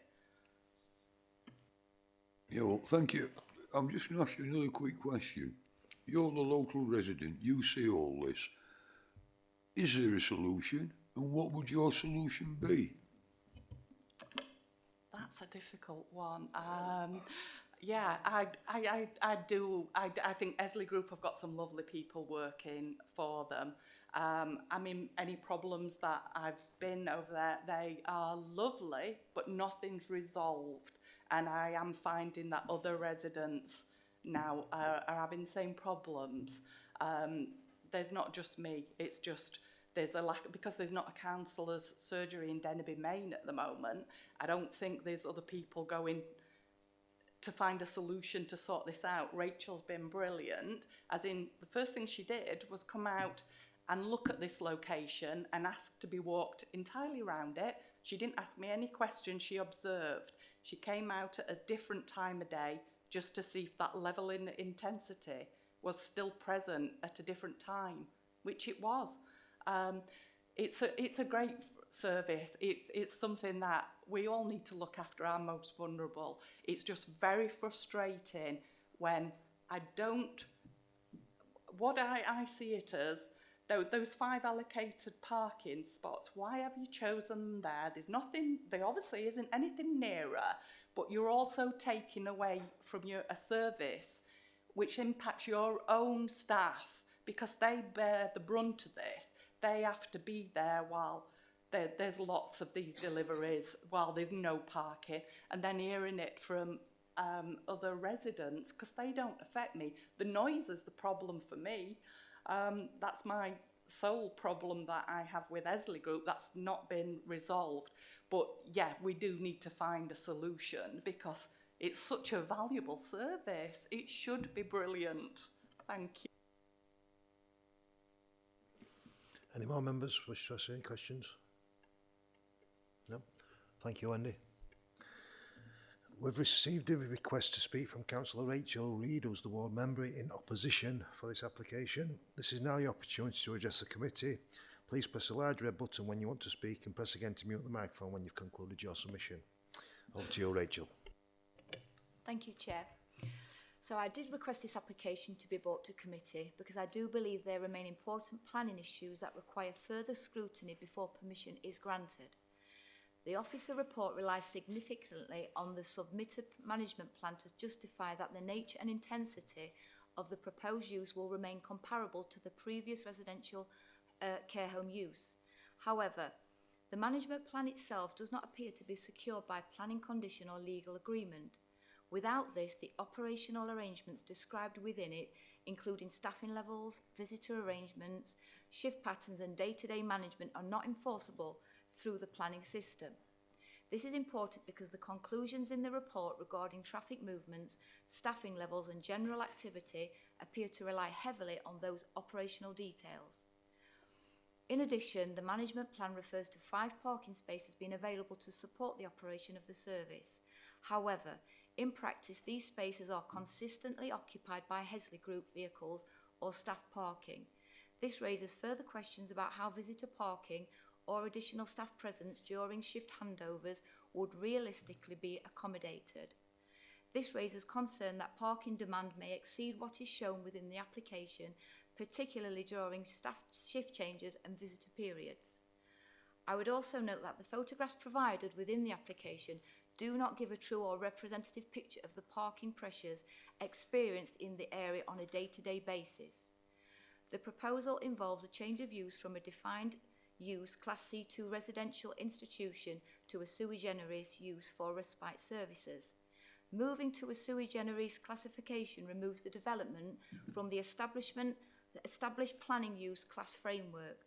While the proposal currently describes a very specific operational model, it is not entirely clear how future changes to the way the building operates could be controlled through the planning system once permission is granted. The report concludes that the amenity impacts will be comparable to the previous care home use and that the intensity of the activity will be reduced. However, that conclusion appears to rely largely on assumption rather than detailed evidence. The proposed operational model includes a 1-to-1 staffing ratio for occupants, shift patterns throughout the day, and handover periods where additional staff may be present on site. The report itself notes that there may be up to 4 staff present at certain times. While the number of residents may be limited to 2, this staffing model could potentially lead to different patterns of activity and comings and goings compared to the previous use. My concern is not with the principle of providing care services, which are clearly important, but with ensuring that the planning system properly protects the amenity of nearby residents and provides clear and enforceable operational controls. For those reasons, I would ask the committee to carefully consider whether stronger planning conditions are required, particularly to secure the management plan and ensure the scale and operation of the use remains as described within the application. Thank you, Chair. Thank you, Rachel. I now ask the council members, would anybody like to speak to Rachel regarding their concerns? No. Thank you. Right. We've received a request to speak from Mr. Paul J. Cook. Yeah, you want to position yourself? And David Maynard. Just the seats at the back, yeah, thank you.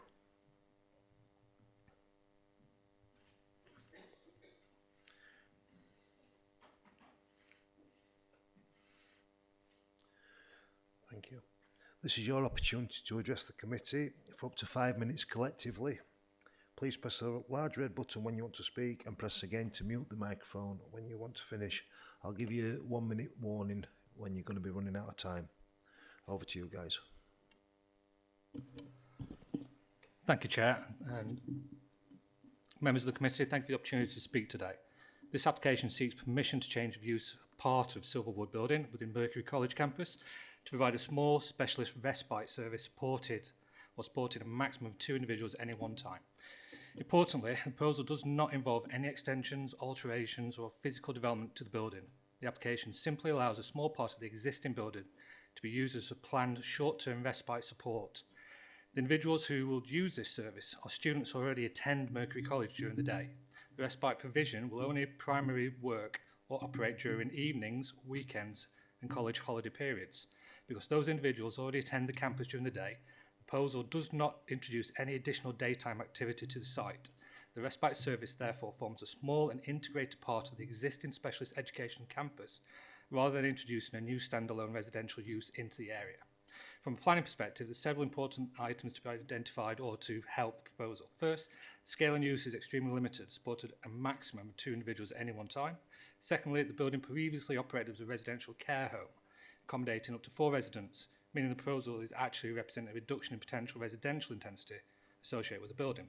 And thirdly, the proposal sits with an established specialist educational campus where care and support services already perform part of the site's existing function, making the location appropriate for the type of provision. The proposal also represents a substantial and sustainable reuse of an existing building without new construction, supporting national policy and objectives and encouraging effective use of the building as a provision to the community care infrastructure. In assessing the application, the Council's Environmental Health Officer has raised no objections. The Planning Officer's report confirms the proposal will not result in any harm to neighbouring residential amenity, and the Planning Officer has also recommended conditions that will limit the number of occupiers and retain the parking provision for the use of development, ensuring the scale and operation of the services remains clearly controlled. Overall, the proposal represents a modest and carefully managed use of part of the existing building which is not being currently used, operating well within an established campus environment with existing infrastructure, parking and security in place. I'll pass over to David who will explain the operational items of that. Thank you.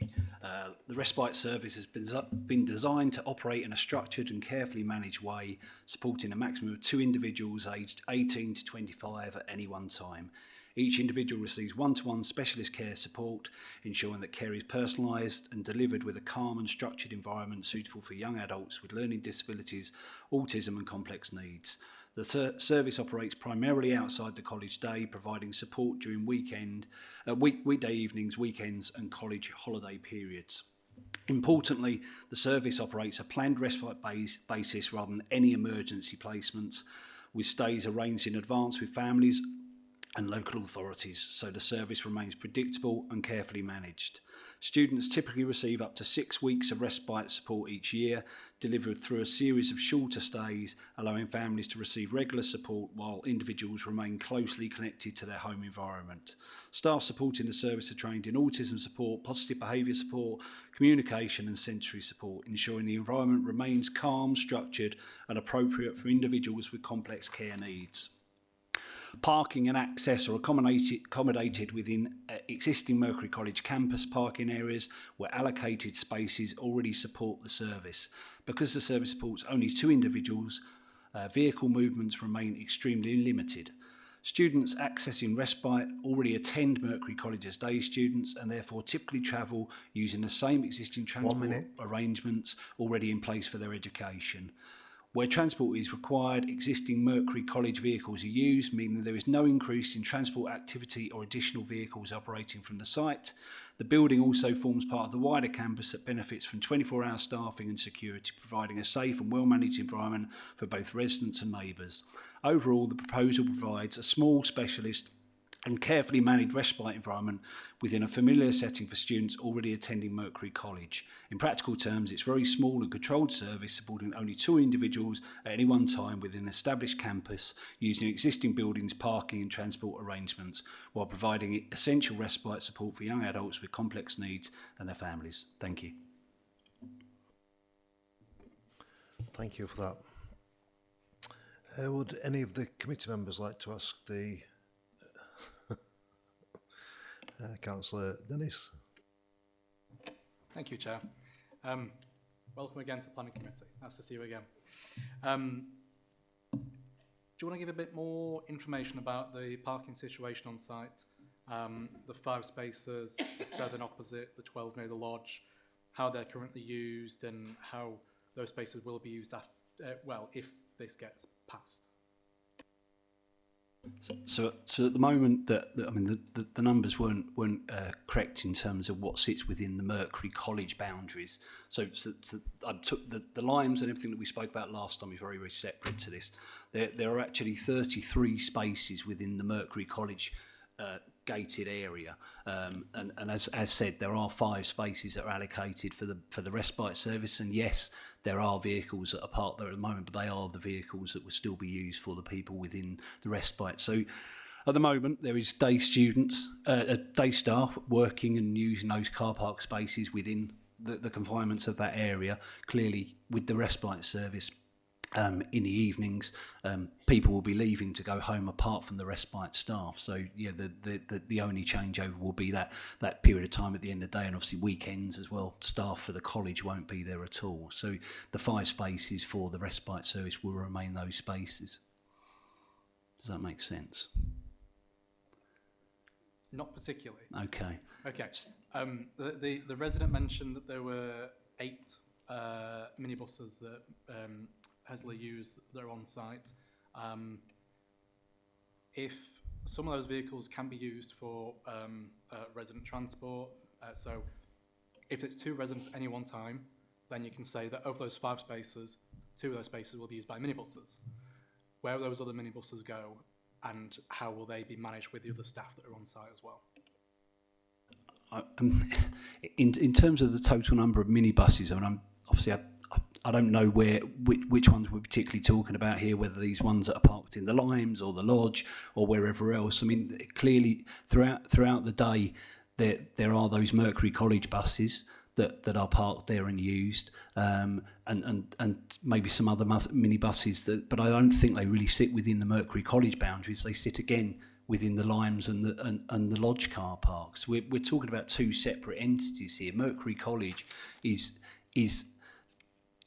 for the college staff and the day students to attend. So Mercury College vehicles are the ones that are parked within those bays.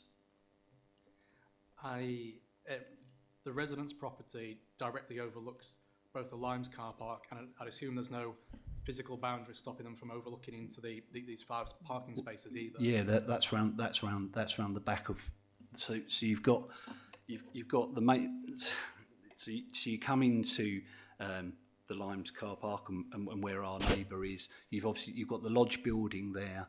Then you've got one set of gates which goes to a side car park, and then then you have to go round the back to another set of gates where Silverwood is. So Silverwood is round the back of the building, so you can't physically see that from the lodge or anywhere else. Sorry, no, I mean from the residence property, they can see over the Limes car park, and I assume as well where the 5 parking spaces are, because these spaces aren't next to the Silverwood building, are they? They're sort of, how you say, around the corner. Yeah. No, there are spaces round where the Silverwood building is. So the main college sits there like this. There are some car park spaces to the left. Yes, so where you go past the lodge, to the left there are car parking spaces there. There are some car parking spaces to the front of the college, but then you have to go round the back where there are spaces that lead into Silverwood. Hang on, so there are car parking spaces by Silverwood, which is a building where this respite service is going to be? Yeah, so as you go round the back, there's spaces there for that. Why aren't there spaces for this development? Well, that is Silverwood. Can I just add to that? I think what we're getting at is, Charles, can you put the thing on? When you look at the actual plans that we're looking at, it's showing that there's 5 spaces that are behind another building, and that's what Councillor Dennis is trying to get across to you. Can you see that? There's 2 red squares. Yeah. One's your building and the other's the car parking. Now you're describing to Councillor Dennis that the parking is actually next to the building, where the application appears to show it in a different area of the complex. Okay.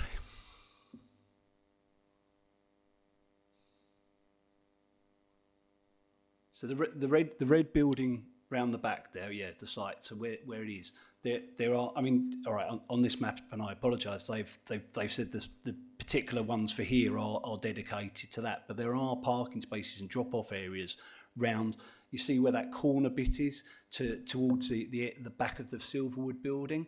So where you are, and you can see as it loops round. So there's a gate access to Staton Street. If you go round there, then there's an area round there just before you get to that corner bit where people are being dropped off and stuff as well.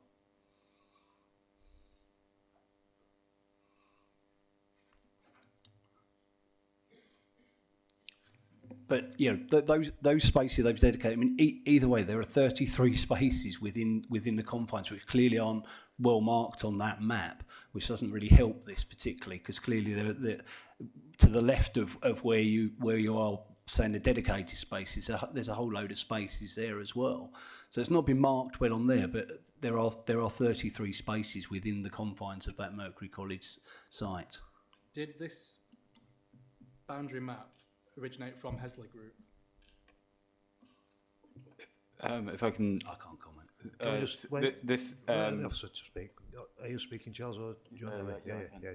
Yeah. So this was provided by the agent of the applicant in terms of indicating where...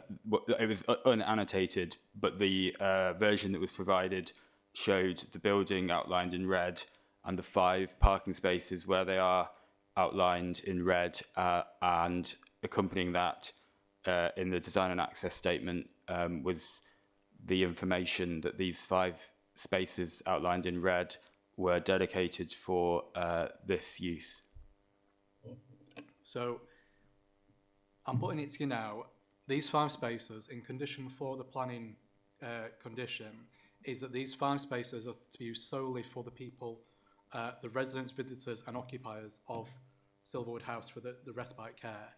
Is that an agreeable position if you're saying that's not where you think the parking should be? That's 100% agreeable, because they are Mercury College students. So there is no one new coming into this service. This is only for Mercury College students. So there won't be anyone accessing Silverwood that isn't a Mercury College student. Yeah, we're not opening this up beyond that. We only, because of the safety of the students we have there, we don't want to bring anyone into this service that isn't a student at Mercury College.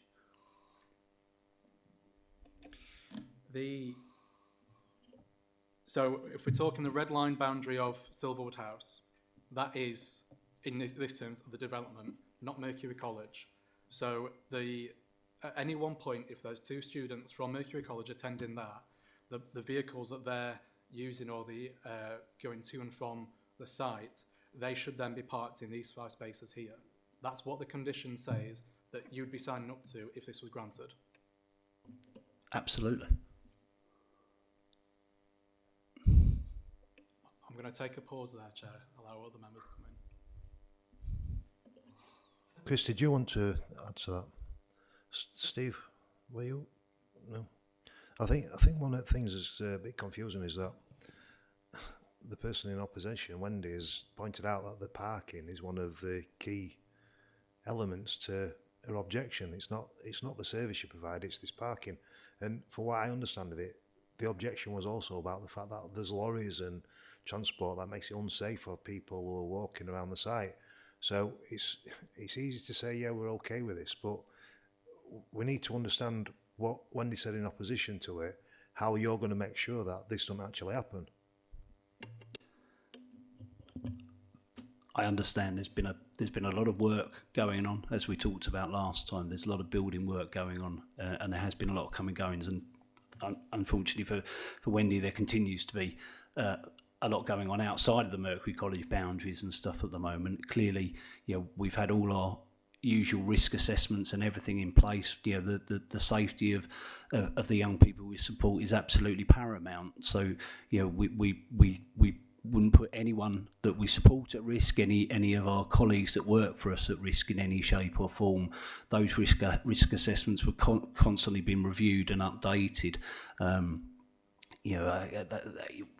What more can I say on that sense? We would do that, and we continue to do that. There's governance and audits going on all the time, and we continue to look at every aspect of the development that we've got going on. So our reassurance is within our daily practice and is constantly ongoing. Like I said, I think the point that the committee's making is that we've got information in front of us. We've heard one side of the story, we're in the other side of the story, and there's a bit of a contradiction between what you're presenting and what the opposition and the graphs are showing. Yeah, and this is the second development on your site that we've had in recent months. So it's critical. I don't know if you're going to be thinking of putting any more change use in it, etc. But it's certainly something that, if you do, we need to make sure that we're clear on the information you present and not cause any confusion on committee. There is no plans to make any additional change of use. We as just stated, that the work in the other part, the driveway and stuff, is ongoing at the moment and will be completed in May. Beyond that, all the parking issues that are there in the lodge side of things will be resolved. But as I say, this is still very separate to what's going on within Mercury College. The work now at Mercury College has been complete. The Silverwood bit is obviously just is a planning change, and obviously only offering a service for people students that already attend the college. Councillor Cox. Thank you, Chair. I know we're not in debate, but would it be worth thinking that a site visit might be appropriate, just to clear all of this where it is, what it is? Can we ask the officers what your thoughts are?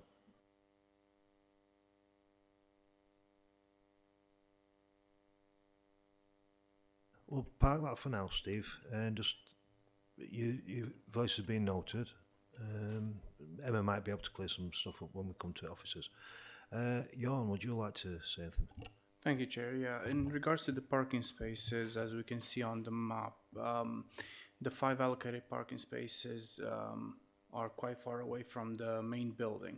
And you were saying there's parking spaces available, as I can see on satellite here. If you look closer, you can see a few cars parked in that gap you were mentioning. So why not just allocate the parking spaces right there next to the building in the first place and just highlight it as such?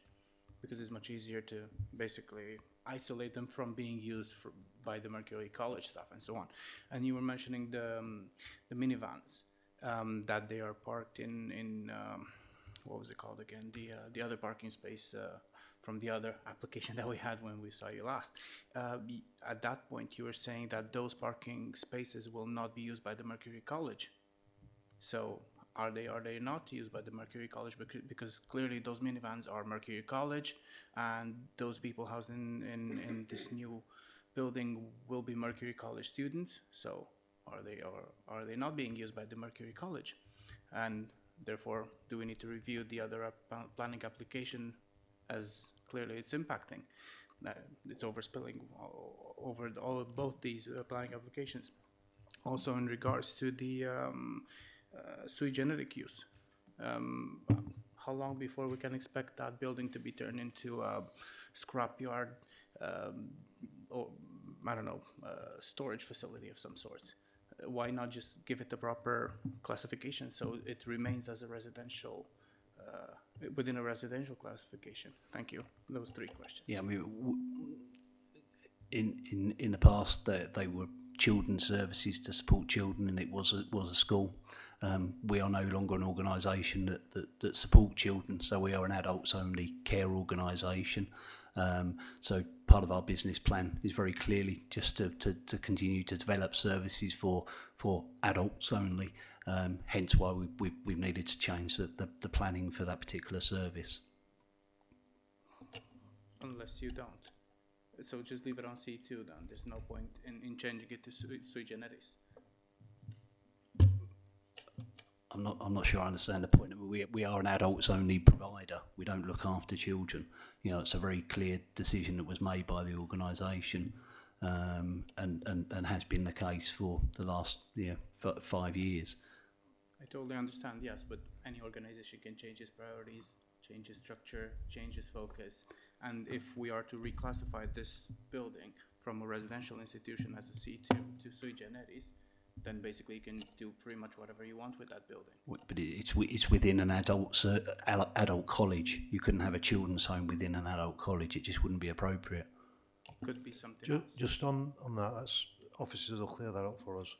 We're going by application itself, but if you want to add out about the continuing with parking itself as well, I think you said that there were a 3rd question in that. Yeah, if you could answer the parking bit as well, please. On the minivans being parked in the other parking lot that you have, and the parking spaces being placed so far away from the main building, please. I mean, the condition last time we were here with regards to the limes and the lodge car parking, clearly, you know, that's been something we agreed to, and you know, we're not going to go back on that, and we can't do that. We'd obviously, you know, it make the planning and stuff inactive. So, you know, we've listened, we heard, everyone is aware of that, and people, when the work was going on, that were previously parking in both spaces, are very much using the Mercury College spaces. There are 33 allocated spaces for Mercury College staff within the confines that don't overlap with the Limes car park. So yeah, we are using that for our staff. We have 28 staff that work for Mercury College, and they are parking within the confines and the boundaries of Mercury College only. I only mentioned that because you were mentioning the minivans parking in the other parking space. Yeah, I mean, there would have been, Mercury College has its own minivans. Obviously, there are Hesley vans as well, because the Hesley Group operate the Limes as well. So there's that crossover between the two. So Mercury College park between Mercury College and minibuses allocated and relevant to that service would park in the other car park. Councillor Dennis. Thanks, Chair. David, is there a parking capacity problem across the whole site, so across the Limes car park and Mercury College?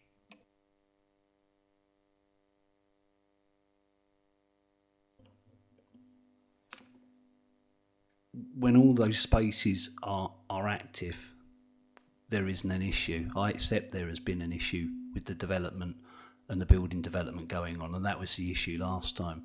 You know, for Wendy last time, the building work was going on in Mercury College, so we were reduced in spaces within those boundaries.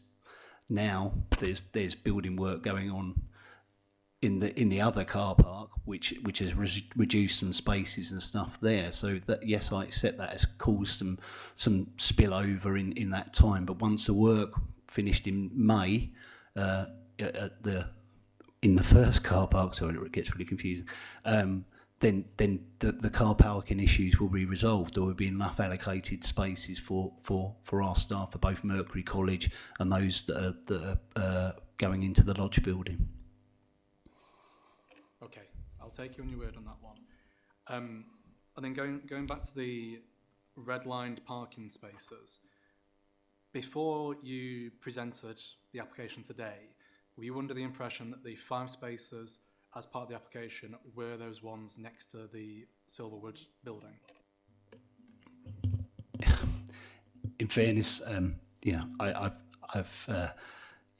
hadn't really looked at that side of things. I'm not the buildings person involved here, so I hadn't seen the red markings where they specifically allocated for that. So yeah, that was news to me to see that. I've come to talk around the kind of operational side of things.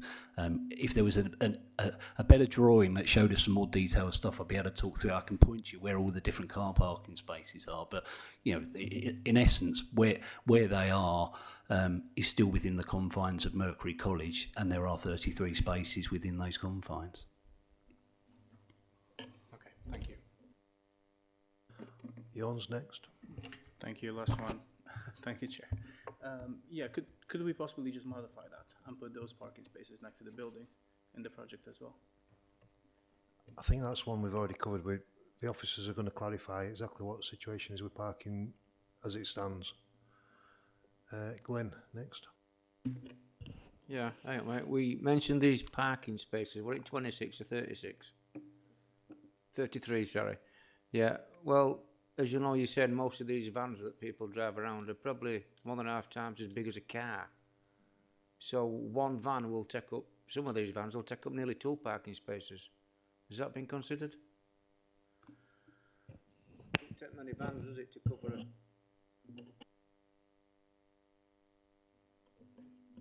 Yeah, I can't answer that level of detail in terms of how large the spaces are and whether they're specific minibus spaces or not. We can confirm that afterwards if you wish. How many minibuses would be on park at one time? Well, 10, 15? No. No? No. Half a dozen? There's not that many. We're only talking about 25 students at 10 Mercury College, so it's not massive. And the day students, we don't pick them up. They come in taxis or vehicles organised by the local authority. Okay. Yeah, no, nowhere near that number. Can I have I thought I heard somewhere along the conversation there were 8 minibuses. Is that correct? Who said there were 8 though? Wendy.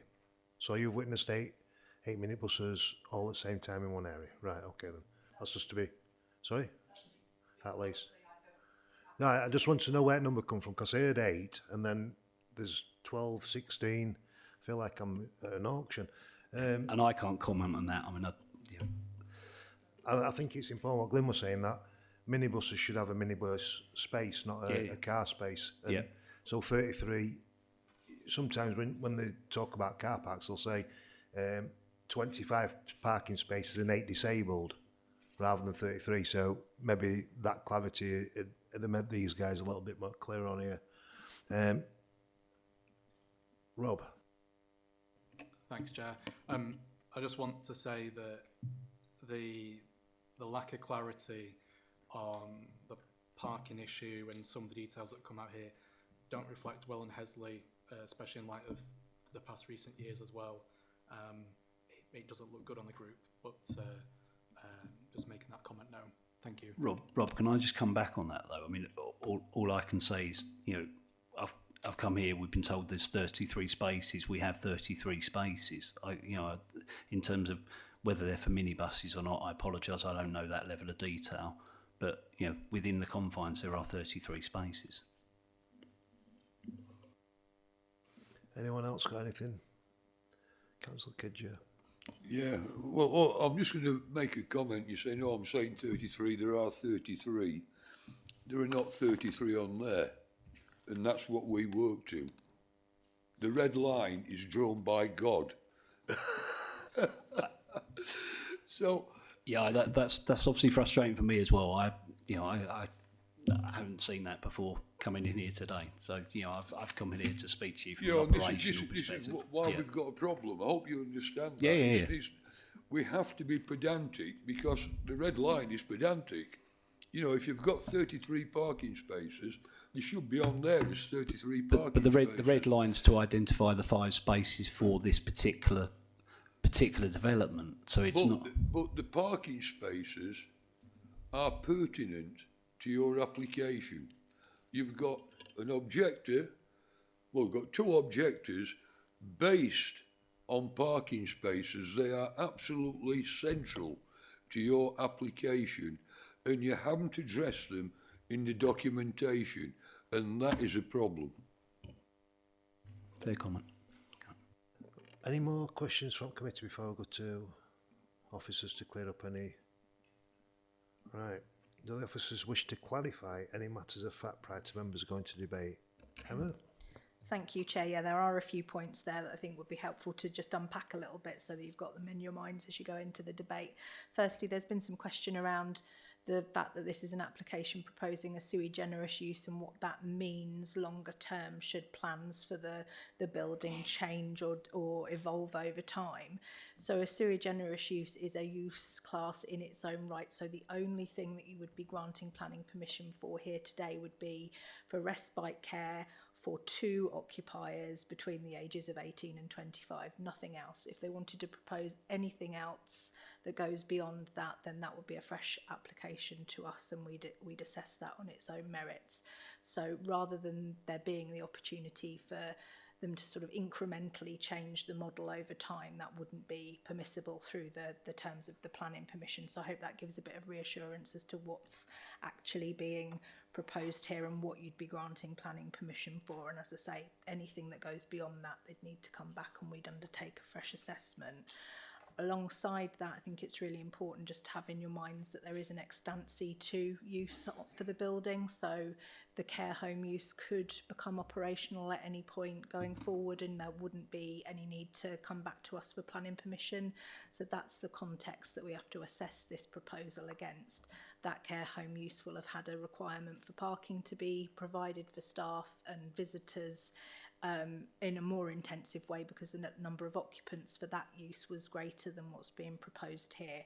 So that's like the benchmark that we're needing to make our assessment against, and that's important given everything you've been talking about with regards to parking, because the straight fact in terms of the parking assessment is that there is sufficient parking within the complex to meet the needs of this particular use. There's been a lot of conversation around whether these 5 spaces are the best ones within the complex.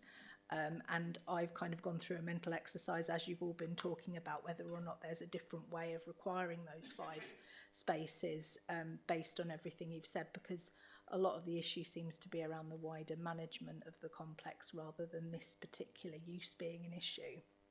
I wonder, given everything that we've heard, whether one of the things you might want to consider as you go into debate is whether or not condition 4 in your papers, which is page 87, sufficiently deals with that, given what you've heard about the fact that there are other spaces that might be better suited to provide that parking to serve this use in particular. So you could think about whether or not a condition that said, notwithstanding what we had submitted to us and what's shown on the red line plan, the applicant has to submit a scheme to us showing us where the parking would be provided in a manner that is acceptable in terms of the quantum, but also they could be thinking about their wider management strategy for the site as part of that. That's perfectly within your gift to do that.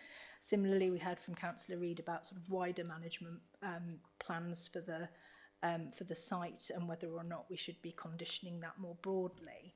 And what I would say in that respect is we return to the fact that there is that ex ante to use. So that's the benchmark we're assessing against. And because we've got that condition there restricting the number of occupants to 2, that provided there's sufficient parking and we deal with that in an appropriate way, and combined with the fact that this is only granting permission for this particular use for this particular number of people, that's considered sufficient in our opinion, and that's why there's not any kind of more overarching condition around management of the site. I think that covers everything that I wanted to say, Chair. Oh yes, and Councillor Cox's point about site visit is perfectly within committee's gift to defer and undertake a site visit if that's what you think you need to be able to do to come to a decision. But what I would say is that really needs to be, if you're not comfortable that what you've seen today gives you sufficient level of detail to reach a decision, if you're happy that actually an alternative planning condition would deal with that adequately and we'd be able to assess that and that would be acceptable, then I wouldn't recommend we go down the route of the site visit. But as I say, that's for members to decide whether they've got enough before them to make the decision. Thank you. Thank you, Emma. Right, we're going to debate then. Councillor Dennis. Thanks, Chair. Despite the significant drilling I've given the applicant, I don't think the parking issues are sufficient that the application should be refused or even deferred for a site visit. What Emma said there about us being able to have something in place by which the applicant can provide alternative parking provision or to restate their parking provision could be sufficient for the application to be passed today, notwithstanding the sloppy presentation that we've had in the pack and today from the applicant. That would be my proposal. Thank you. Cheers. Anybody else? Jan? I agree with what Rob said, and I think if they would bring this before us in a more clear way, I think we could work on it. So I propose we defer it. Thank you. Emma? Just to clarify from what I've heard, I heard from Councillor Dennis that you wanted to seek an amendment to condition 4 that effectively you'd be granting the planning permission, but that there would be an amended condition 4 requiring a scheme for parking to be submitted for approval. But I had something different that followed that up, so it was just to get some confirmation as to which route, please. Cheers, Anna. So, Jan, based on what Rob said there about he'd be happy to pass it off with an amendment to parking, are you suggesting that you go along that same line? No, I propose we defer it, just so they bring something clearer in front of us, where we can see clear outlining of the parking places and maybe even a change to it where they reposition those parking spaces closer to the main building or something like that. Councillor Kidgett, while Emma thinks about that. Yeah, I think that's the way forward. With what's being said, we need a clear view, say a change to number 4 regarding the car park. If we could have some clarity as to where these vehicles can be parked, if they can be parked nearer to, where the residents are going to be, where the minibuses are going to go. So it's got some logic to it. And if that could be done by condition, I don't see any point of a site visit, or I don't see any grounds for turning the application down if that can be addressed. I'll ask Emma, is that something that we can do outside at meeting and leave it so it's effectively passed off with that condition in place?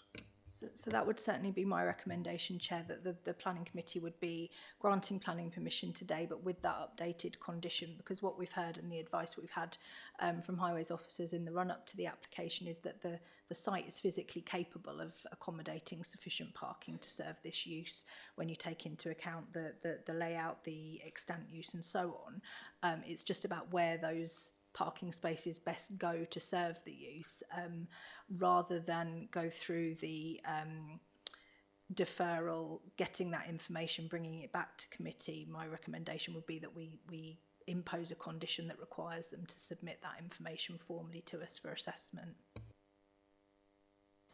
Councillor Cox. I therefore retract the site visit request. Councillor Plater. Yeah, thanks, Emma. You've been very helpful. I don't want to vote against this, what appears to be a very desirable development.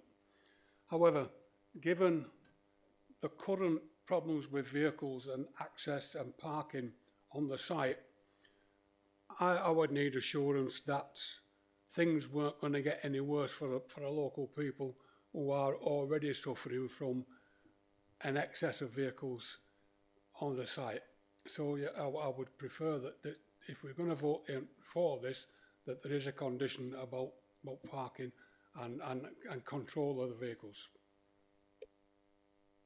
Thanks, Steve. Emma? It was just a very brief point on that. Thank you, Councillor Plater. So what I would suggest we could do in amending condition 4 to require the updated parking plan to be submitted for our approval. There's nothing to stop us also putting an informative on that decision, which strongly suggests to the applicant that in deciding where they're going to put those parking spaces, they think about the wider site strategy and management of it as well. The two things will go hand in hand, so there's nothing to stop us including an informative making that suggestion. It wouldn't be binding, but there's nothing to prevent us doing that. Thanks, Emma. Anybody else? No, I think it'd be a good idea as well that, like I said earlier, it's not just about parking spaces, it's what type of parking it is. So we could do a scheme that shows the 5 parking spaces and what the actual parking spaces are for the entire site, taking into consideration that other application that we had previously. Highways. Thank you, Chair. I've listened to everything that's gone off, and just to let you know where we stand is that the 5 spaces were within the red line boundary, as has been indicated on the drawings. So they were sufficient for the use, also indicated by the red line around the building. So that's how we assess. Also, we take consideration of the previous use, which can be enacted in time. So in terms of how we assessed it, it's just to clarify to you guys that that was sufficient. Yeah, 1 space for 2 staff for residential institutions and 1 space for 3 visitors, daily visitors. So when the applicant has then gone into more detail about how the use of the spaces and the staff are to be applied to the development, that should be as part of the assessment. I agree with what Councillor Dennis said. Having listened to the applicant today, that's nothing like what has been put in the submission. But by condition, and I'm happy to work with the applicant on this in terms of the whole site, then I'm sure we can come to some kind of agreed level of parking that includes for buses, minibuses. So I'm more than happy to work with the applicant. What he needs to do is get the detail right, and the detail of the existing spaces and where they are within the site. So we need far more detail as to how the use, parking use especially, is to be done in the future. Put aside all the building, that is temporary. So I never assess anything when we're looking at a temporary situation. That is not a material consideration for an application like this. I want to know what happens when it's fully used, and that's where I'll make the assessment. I'll make the assessment on the dimensions. I'll also make an assessment of what the use is at present with traffic flows. But what you have to understand is that it's an existing use. There is existing traffic flows. I can't ask for anything to do with amending those traffic flows other than asking the applicant to understand that you are needing to improve the situation for the local people around it. That's all we can ask. So it's just a bit of clarity on what we assess, how we've assessed it, and going forward, listening to what everybody said. I'm more than happy to work with the applicant, but the devil is in the detail. Without the detail and understanding of the use and how the parking is to be used on site, then we are going to struggle. So I'd just say to the applicant that you really do need to get the story right and then put that in terms of what's on the drawings so we can assess, and I can then be confident to the planning committee and say, yeah, what you've done, I'm happy with. Councillor Dennis. Thank you, Andy. That sounds like a value add in my books. That's going beyond what we can do in planning with this, amending this condition, because if I'm right in thinking, we can only sort of assess what this application will bring in terms of the parking for there. But what you're saying is, outside of that, you're willing to work with the applicant to assess the wider parking provision on site and make it workable. If that's what the planning committee want me to do, then that's what I'm happy to do. And Yes, please. I'll obviously ask Emma to make sure that what I'm saying is okay. Thank you. Glenn? Now, Andrew, just out of curiosity, what sort of space do you put down for an average car parking space?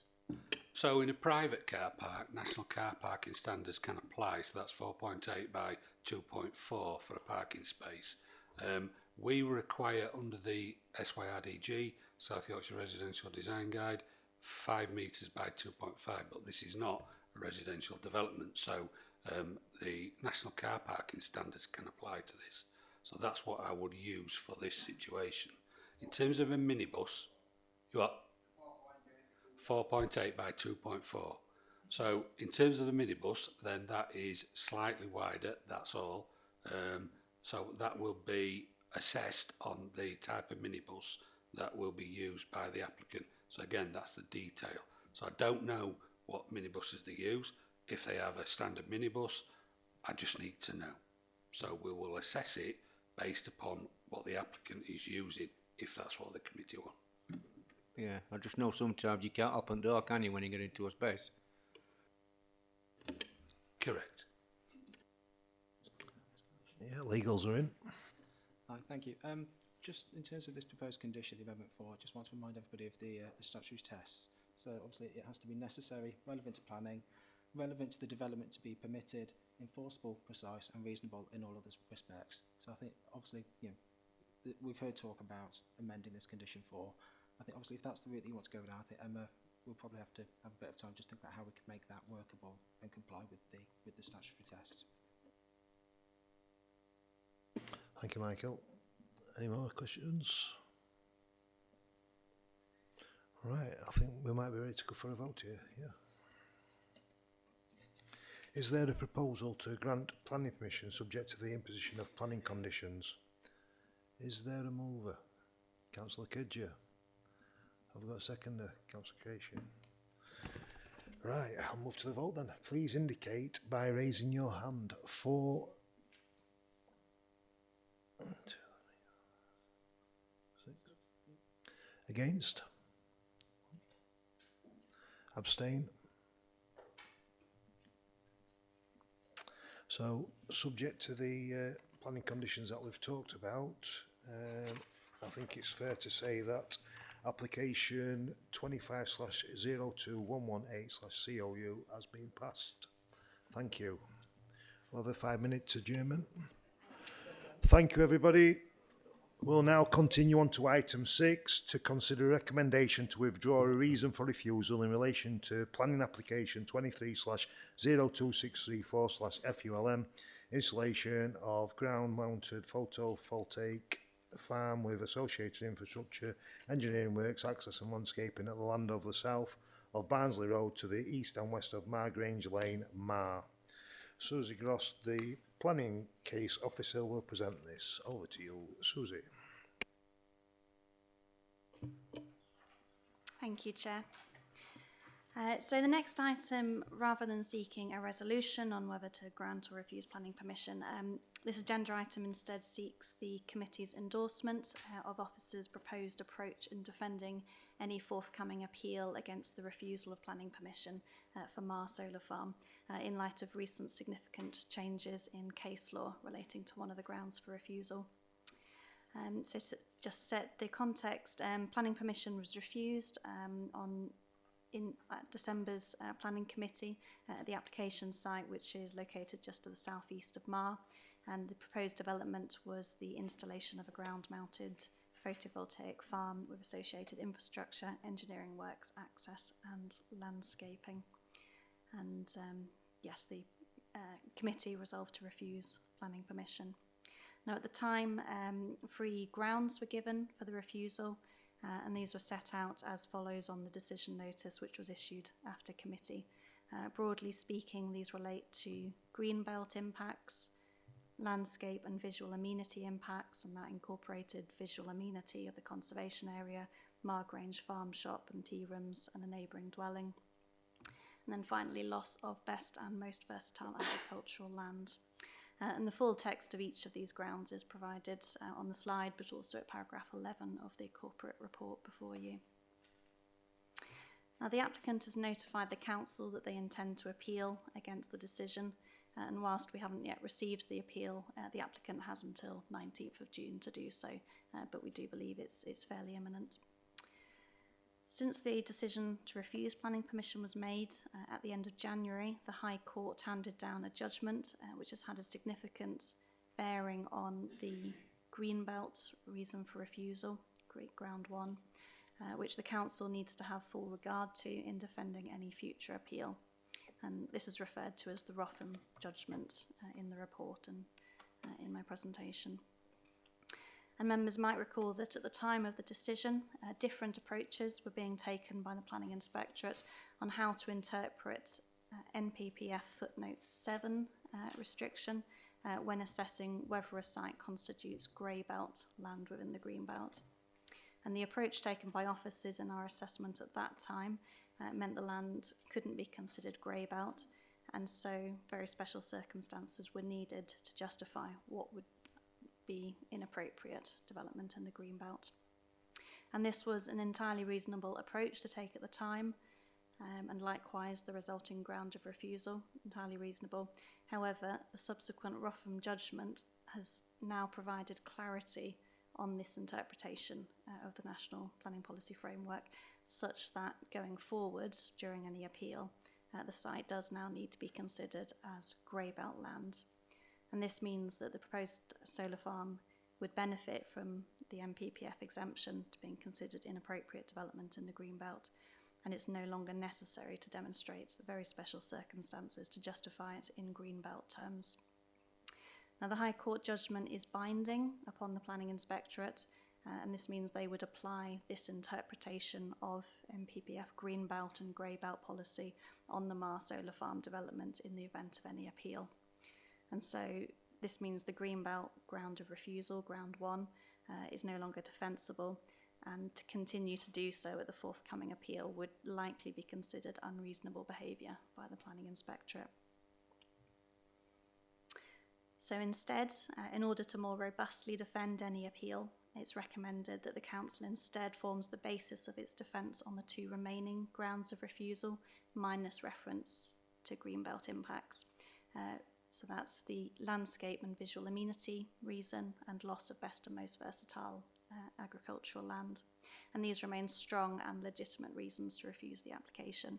And this approach would just help to ensure the Council is seen as a rational party in the appeal proceedings, advancing defensible grounds of refusal in light of the latest case law.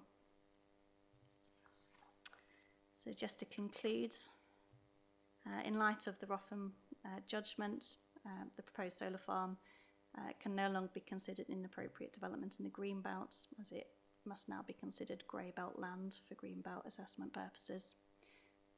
Very special circumstances are no longer required to justify the development in green belt terms, and so ground 1, green belt impact, cannot be legitimately pursued at any future appeal. To continue to maintain this objection in light of case law would amount to unreasonable behaviour on the part of the authority, and therefore withdrawing ground 1 will enable the Council to more robustly defend any appeal, instead focusing on grounds 2 and 3, which remain legitimate and defensible reasons to justify the decision to refuse planning permission. And it's therefore recommended that the Planning Committee endorses the approach of withdrawing ground of refusal 1 and proceeding instead with grounds 2 and 3, subject to the removal of the words impact of green belt, and in the defence of any forthcoming appeal for this application. Thank you. Just to say there are no speakers or amendments to this item to draw attention to. Thank you. Thank you, Susie. Does any member wish to comment on the report or ask the planning case officer a question? Councillor Cox. Thank you. Does that then, given this ruling's happened, mean that every single application that comes forward for example, for a solar farm, would be classed as permissible under users grey belt. Would we have would it be possible to see a map now that this lawing would affect is Doncaster with green belt and what green belt is anymore? And then on the other side is that this law has obviously been passed or whatever it's been done, but then if we're looking at things such as education places, if a ruling's made somewhere that you need to give more education places, would it give anybody a right to appeal over anything there if they're not there? Do you understand what I mean? That it seems, and it is part of thoughts about the changes to MPPF, is that everything has been taken out of the local authorities' hands. And this appears to be part of that process. I may be wrong. If I'm wrong, tell me I'm wrong. But I'm concerned that we made the decision on a day about a topic that were in front of us within a red line boundary with documentation of the time. That decision was made, and now we're told, well, it's not green anymore.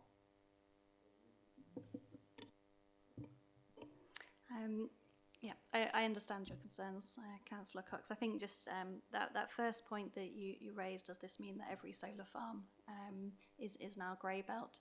No, each application has to be assessed on its own merits, and the High Court judgment this has come through, part of that actually makes it very clear that we need to be looking at the site-specific impacts of that development on footnote 7 assets, which in this case it was heritage assets. There are other types of footnote 7 assets, but with each application we would be making that assessment, is it or isn't it grey belt?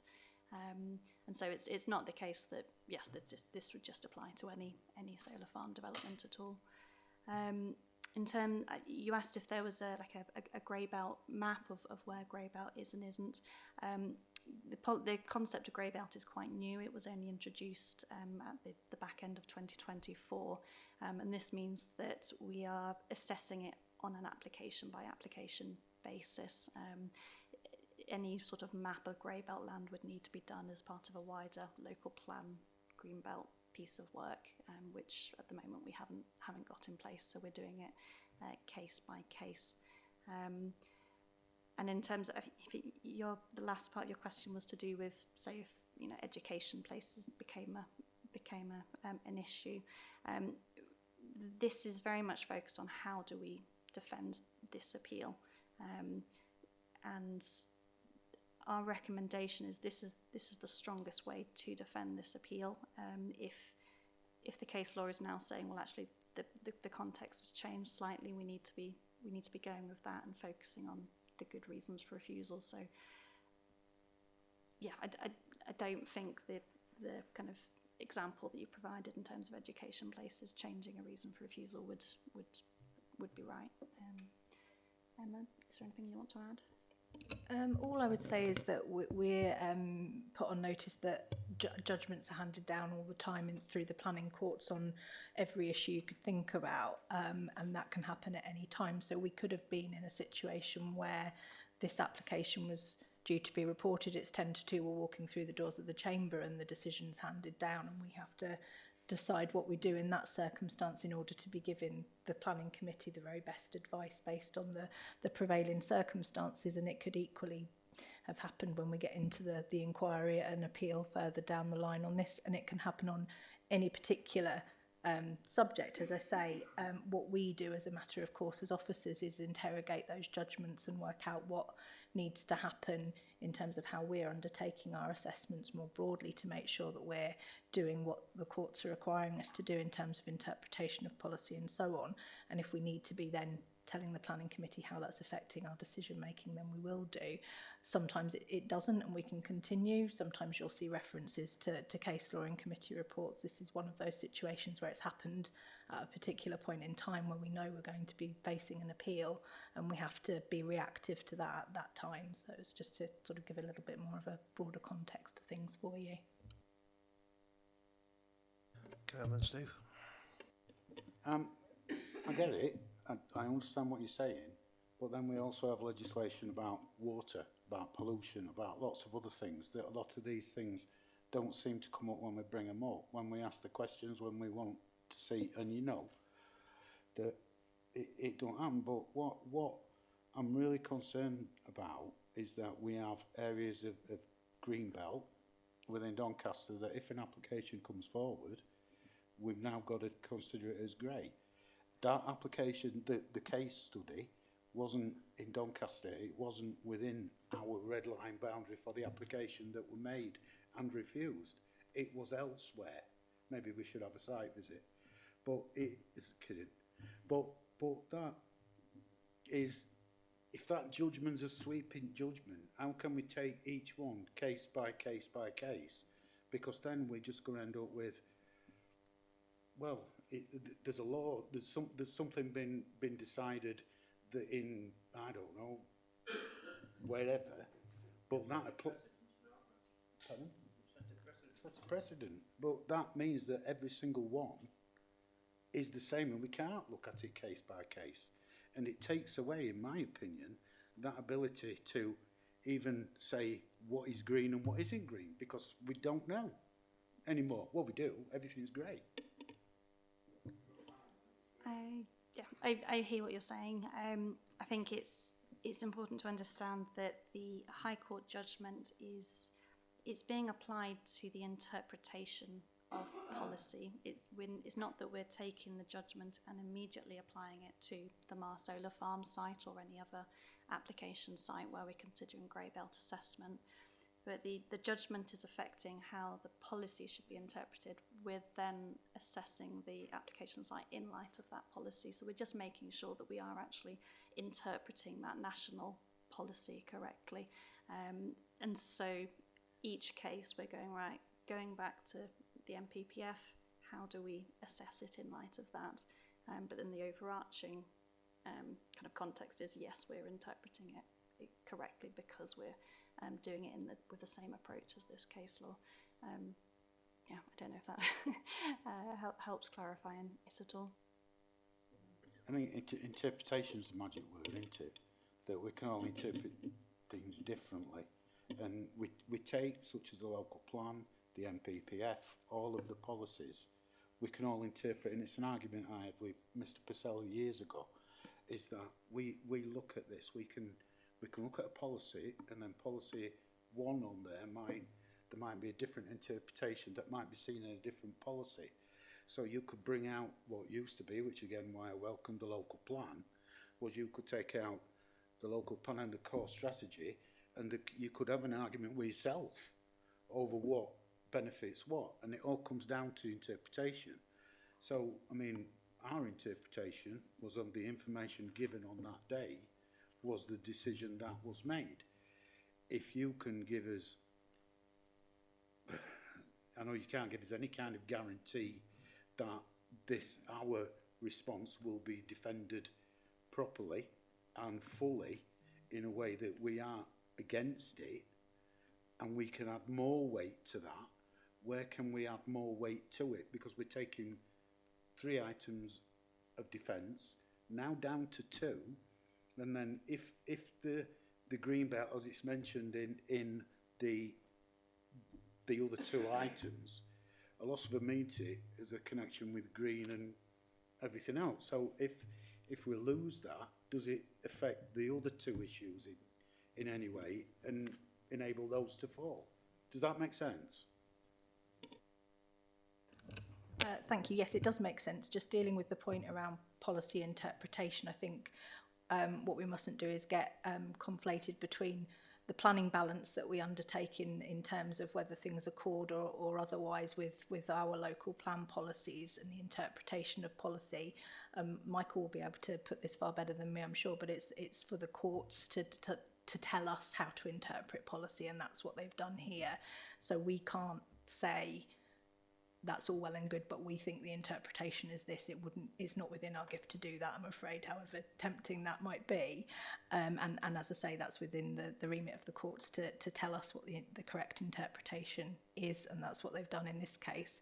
In terms of the other grounds of refusal, absolutely, it's our absolute intention to continue to defend those grounds, and we'll do that robustly. And as Susie said in her presentation, actually to persist in grounds that we know have become indefensible because of the case law would in some ways be seen to be diminishing the argument overall. It's far better to be proceeding with those grounds that we know are defensible, and we'll be doing that as robustly as we can do. And there's a whole process that we can continue to keep you updated on as the appeal progresses, and we can undertake to make sure to provide you with regular updates around that if that would help.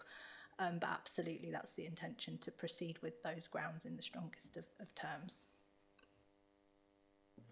Hey, well, Glyn next, then Rob, then Chris. Yeah, can this decision be appealed?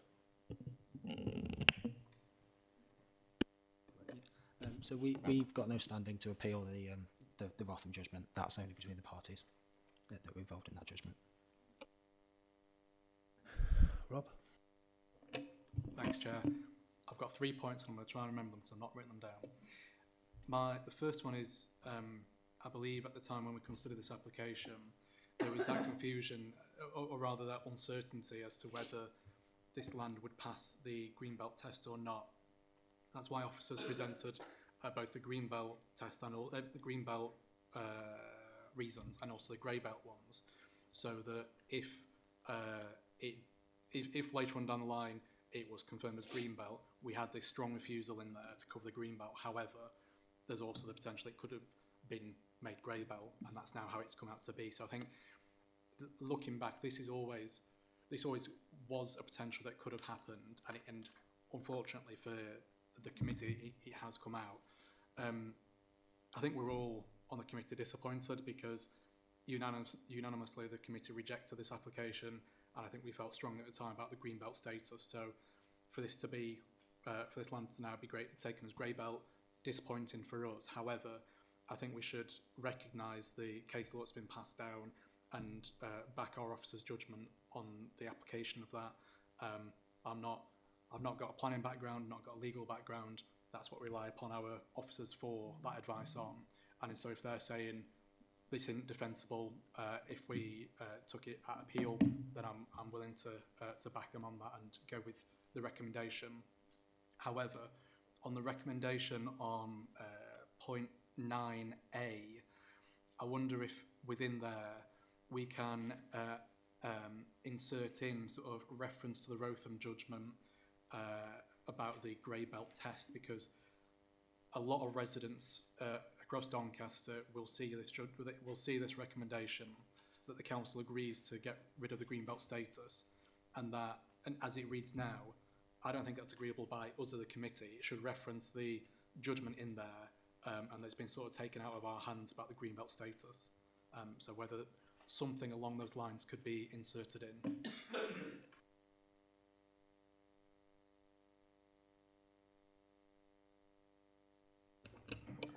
Yes, Councillor Dennis, I see no reason why we can't reference the Rotham judgment in that. Yes, if members vote to endorse the approach here, we can reference that. Councillor Kidger, then Councillor Gretchen. Thank you. Yeah, I think we could get really bogged down with this Greenbelt issue. I think the thing to bear in mind is the items that made it Greenbelt, in our view, are still there. They are still objective. It's best agricultural land. We've got a conservation area there. We've got listed buildings there. So everything that we would associate with Greenbelt, they are still there. You know, if by some little how'd your father, Greece suddenly become grey, it doesn't materially affect our objections to the original application, in my view. They remain unchanged. Thank you, Councillor Kidger.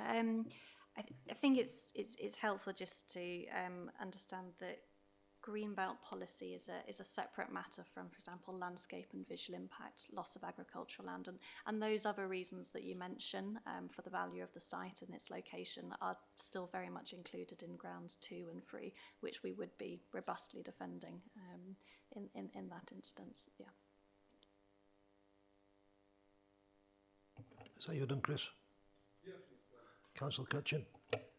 Thank you, Chair. So just to understand and make this clear, if we are to remove the green belt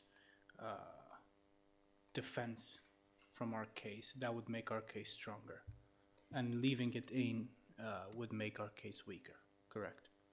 Yes, that's right. Anyone else? Can I ask? So we're proposing to leave out number 1. But is it not possible that we can rewrite it or leave in greenbelt out so it's still actually a sentence? Because when you read through it, what we talk about greenbelt, but we talk about openness, landscape, visual armour, character, surrounding countryside. All these things are still a statement, even without greenbelt in there. It's still a. Yeah. So is that something we could look at doing? Is deleting greenbelt so that it's still the original rejection, refusal, but with all the substance that was in there, ignoring greenbelt, still in it. It does seem to be able to be read like that. If anybody can comment on that.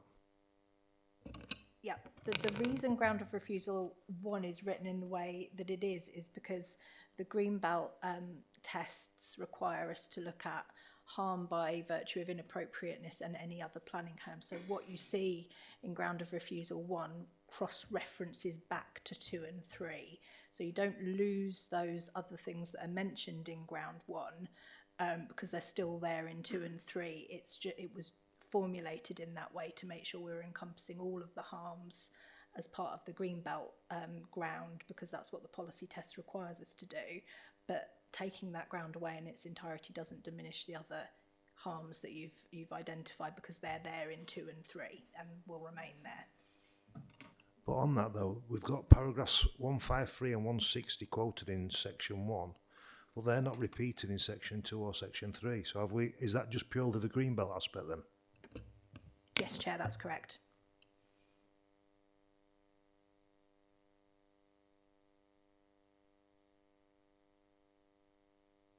Anyone else go before we go to the vote? Any officers? Michael.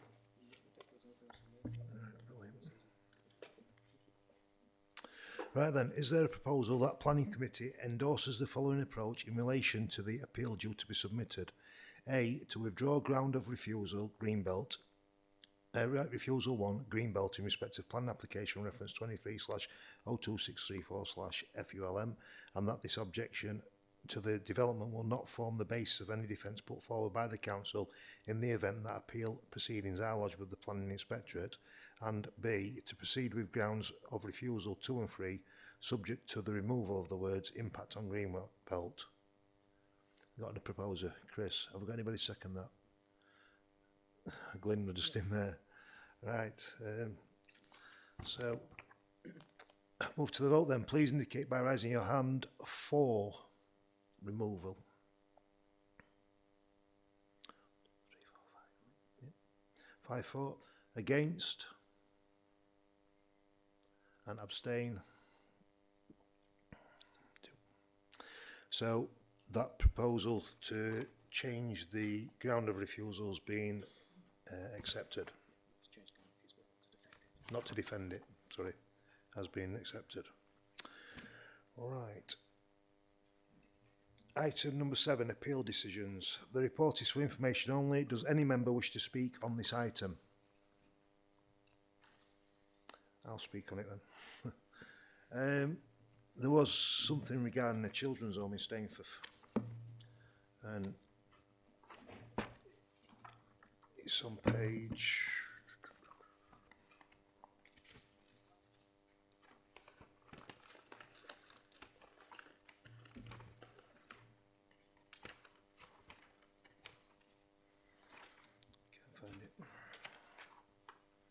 5. page 265. And I think this is, the reason that I'm bringing this up is because we're passing and refusing developments for parking a lot. And this particular one didn't actually come to us as a committee. It were granted under delegated powers, that's it. But the thing that it was rejected on was parking, because this particular property has no off-street parking. But interestingly, the appeal actually got approved because they were parking outside on the street. Now, we spoke to the child services people earlier, and we talked about police and reasons for rejecting antisocial behaviour as well as security. Now, I'm ward councillor for Stainforth, and I know that there's a lot of antisocial behaviour in Stainforth. So, if that had been identified in the in this particular rejection, it would have possibly added weight to it. So I was a little bit disappointed to find out that it's been rejected, but some of it could have had more substance on it if police had been there. I don't know what anybody else has got any thoughts on that. No? Yeah, agreed. Rob? I find the no off-street parking bit interesting, especially because sometimes residents say, "Oh, it impacts parking in the area," and we say, "Well, if it's got off-street parking, it's just like a regular house in it." This sort of alters my view if it's getting overturned at planning inspectorate on that reason. Yeah, I agree. That's where I was going at. I think if that had not been the reason to reject it, there were plenty of other substance there, material to be able to reject it on other things. But it's just something that, for me, it's being identified, and I know that Emma's probably got some thoughts on it herself. But going forward, we've spoke a lot about parking spaces today, and we've had two children's homes discussed today as well. So it's an interesting one for me. Other than that, I've got no to add. Chair, just to pick up on that, thank you. So you're right, there have been a few inspectors recently who have commented on the fact that people having to park on the street or find a space on residents' parking permit streets isn't harm, and therefore allowing appeals on that basis. So that's certainly something we're mindful of as a material consideration when there are similar circumstances prevailing. The interesting thing with this one as well, I take the point you're making around the kind of local issues and whether or not this is the right place to be putting a children's home. What I would suggest is that when we get to the point of looking at the local plan and the local policies within that, building up an evidence base to suggest whether or not there's a policy that we need that sets out what we'll look at around children's homes. So look at locational requirements, whether or not we need to make sure we're not oversaturating certain areas, all of that kind of thing will be something that we look at as part of the evidence base, I'm sure. And as part of that, I've got a meeting tomorrow to talk to colleagues in children's services to get some feedback on how they're responding to consultations that we're sending them, and whether or not they're getting the information that they need to be able to give us responses, and how we might do that moving forward. So there's always a learning point with these appeal decisions, but do be assured that we're kind of taking that on board and thinking about how we do that. And as I say, more broadly and more widely, the local plan, if there is a need for a local specific policy that deals with that longer term, then that's absolutely something we can look at in terms of building evidence bases. In terms of the other appeals on there were a couple that were allowed this time round, which is quite a rarity for us. The other one was around flood risk and the need for sequential test, and that's something we're picking up separately as well, because some of the stuff that's mentioned in the appeal decision, we just need to get some clarification on that and how we apply that more broadly over that area to make sure that we're interpreting the policy correctly, but also whether or not there are any errors there from the inspector. So they don't always know what local circumstances might be. We need to make sure that when we're defending those appeals, we're giving them that information to enable them to make those decisions. So it was really just to give some context about the fact that we do interrogate these in quite a lot of detail when they do come through, to make sure we're adapting how we work to deal with them where we can do. Sometimes it's just a case that the inspector disagrees with us, and there's not a lot more you can do about that, but there are occasions where we need to sort of take things on board and make sure we're adapting to them as needed. Thank you. I mean, I just had that, what Steve said earlier regarding when things change, would it be right to say that if the appeal had gone forward prior to this hearing, that's changed green to grey, it would have been heard with green belt? It wouldn't have been stopped and said, oh, you need to resubmit this, because it'd have already gone to appeal. That green belt would have been included in the appeal. Would that be right? Yeah, so we're talking about the judgment. Yeah, so it's a point in time effectively. So we have to respond to the specifics and the case law as it's handed down to us. So it just depends on when that comes through to us, and as I say, have to respond accordingly. But that could happen at any point in the process. But what I'm saying is, with Mar Lodge or the Mar Solar Farm, if the applicant had put an appeal in before the hearing, then the green belt wouldn't have been took out. No, so if that judgment had come forward at any time up to the point the inspector made their decision on the appeal, then it would be taken into account. So until that final decision's been made, that judgment would need to have a bearing. So it could have been, hypothetically, that we'd had the inquiry, all the parties had given their evidence on Greenbelt because that was still part of the council's case.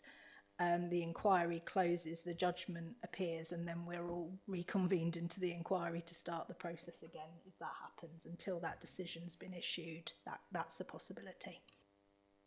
So going back to what Steve said, it's effectively, it could work in reverse on other applications where we've passed it off, and then as a result of an hearing, we should have actually rejected it. That's a slightly different point because the decision will have been made. So if you've made a decision and then there's some case law that says something else, we have to take that forward in any future decisions, but we don't revoke the decision and do it again on things that have already been passed. Thank you for that. That's clarity for us. So can I ask that a committee member move that the report be noted? Seconded. Thank you. Right, members, ladies and gentlemen, that concludes today's meeting. Thank you.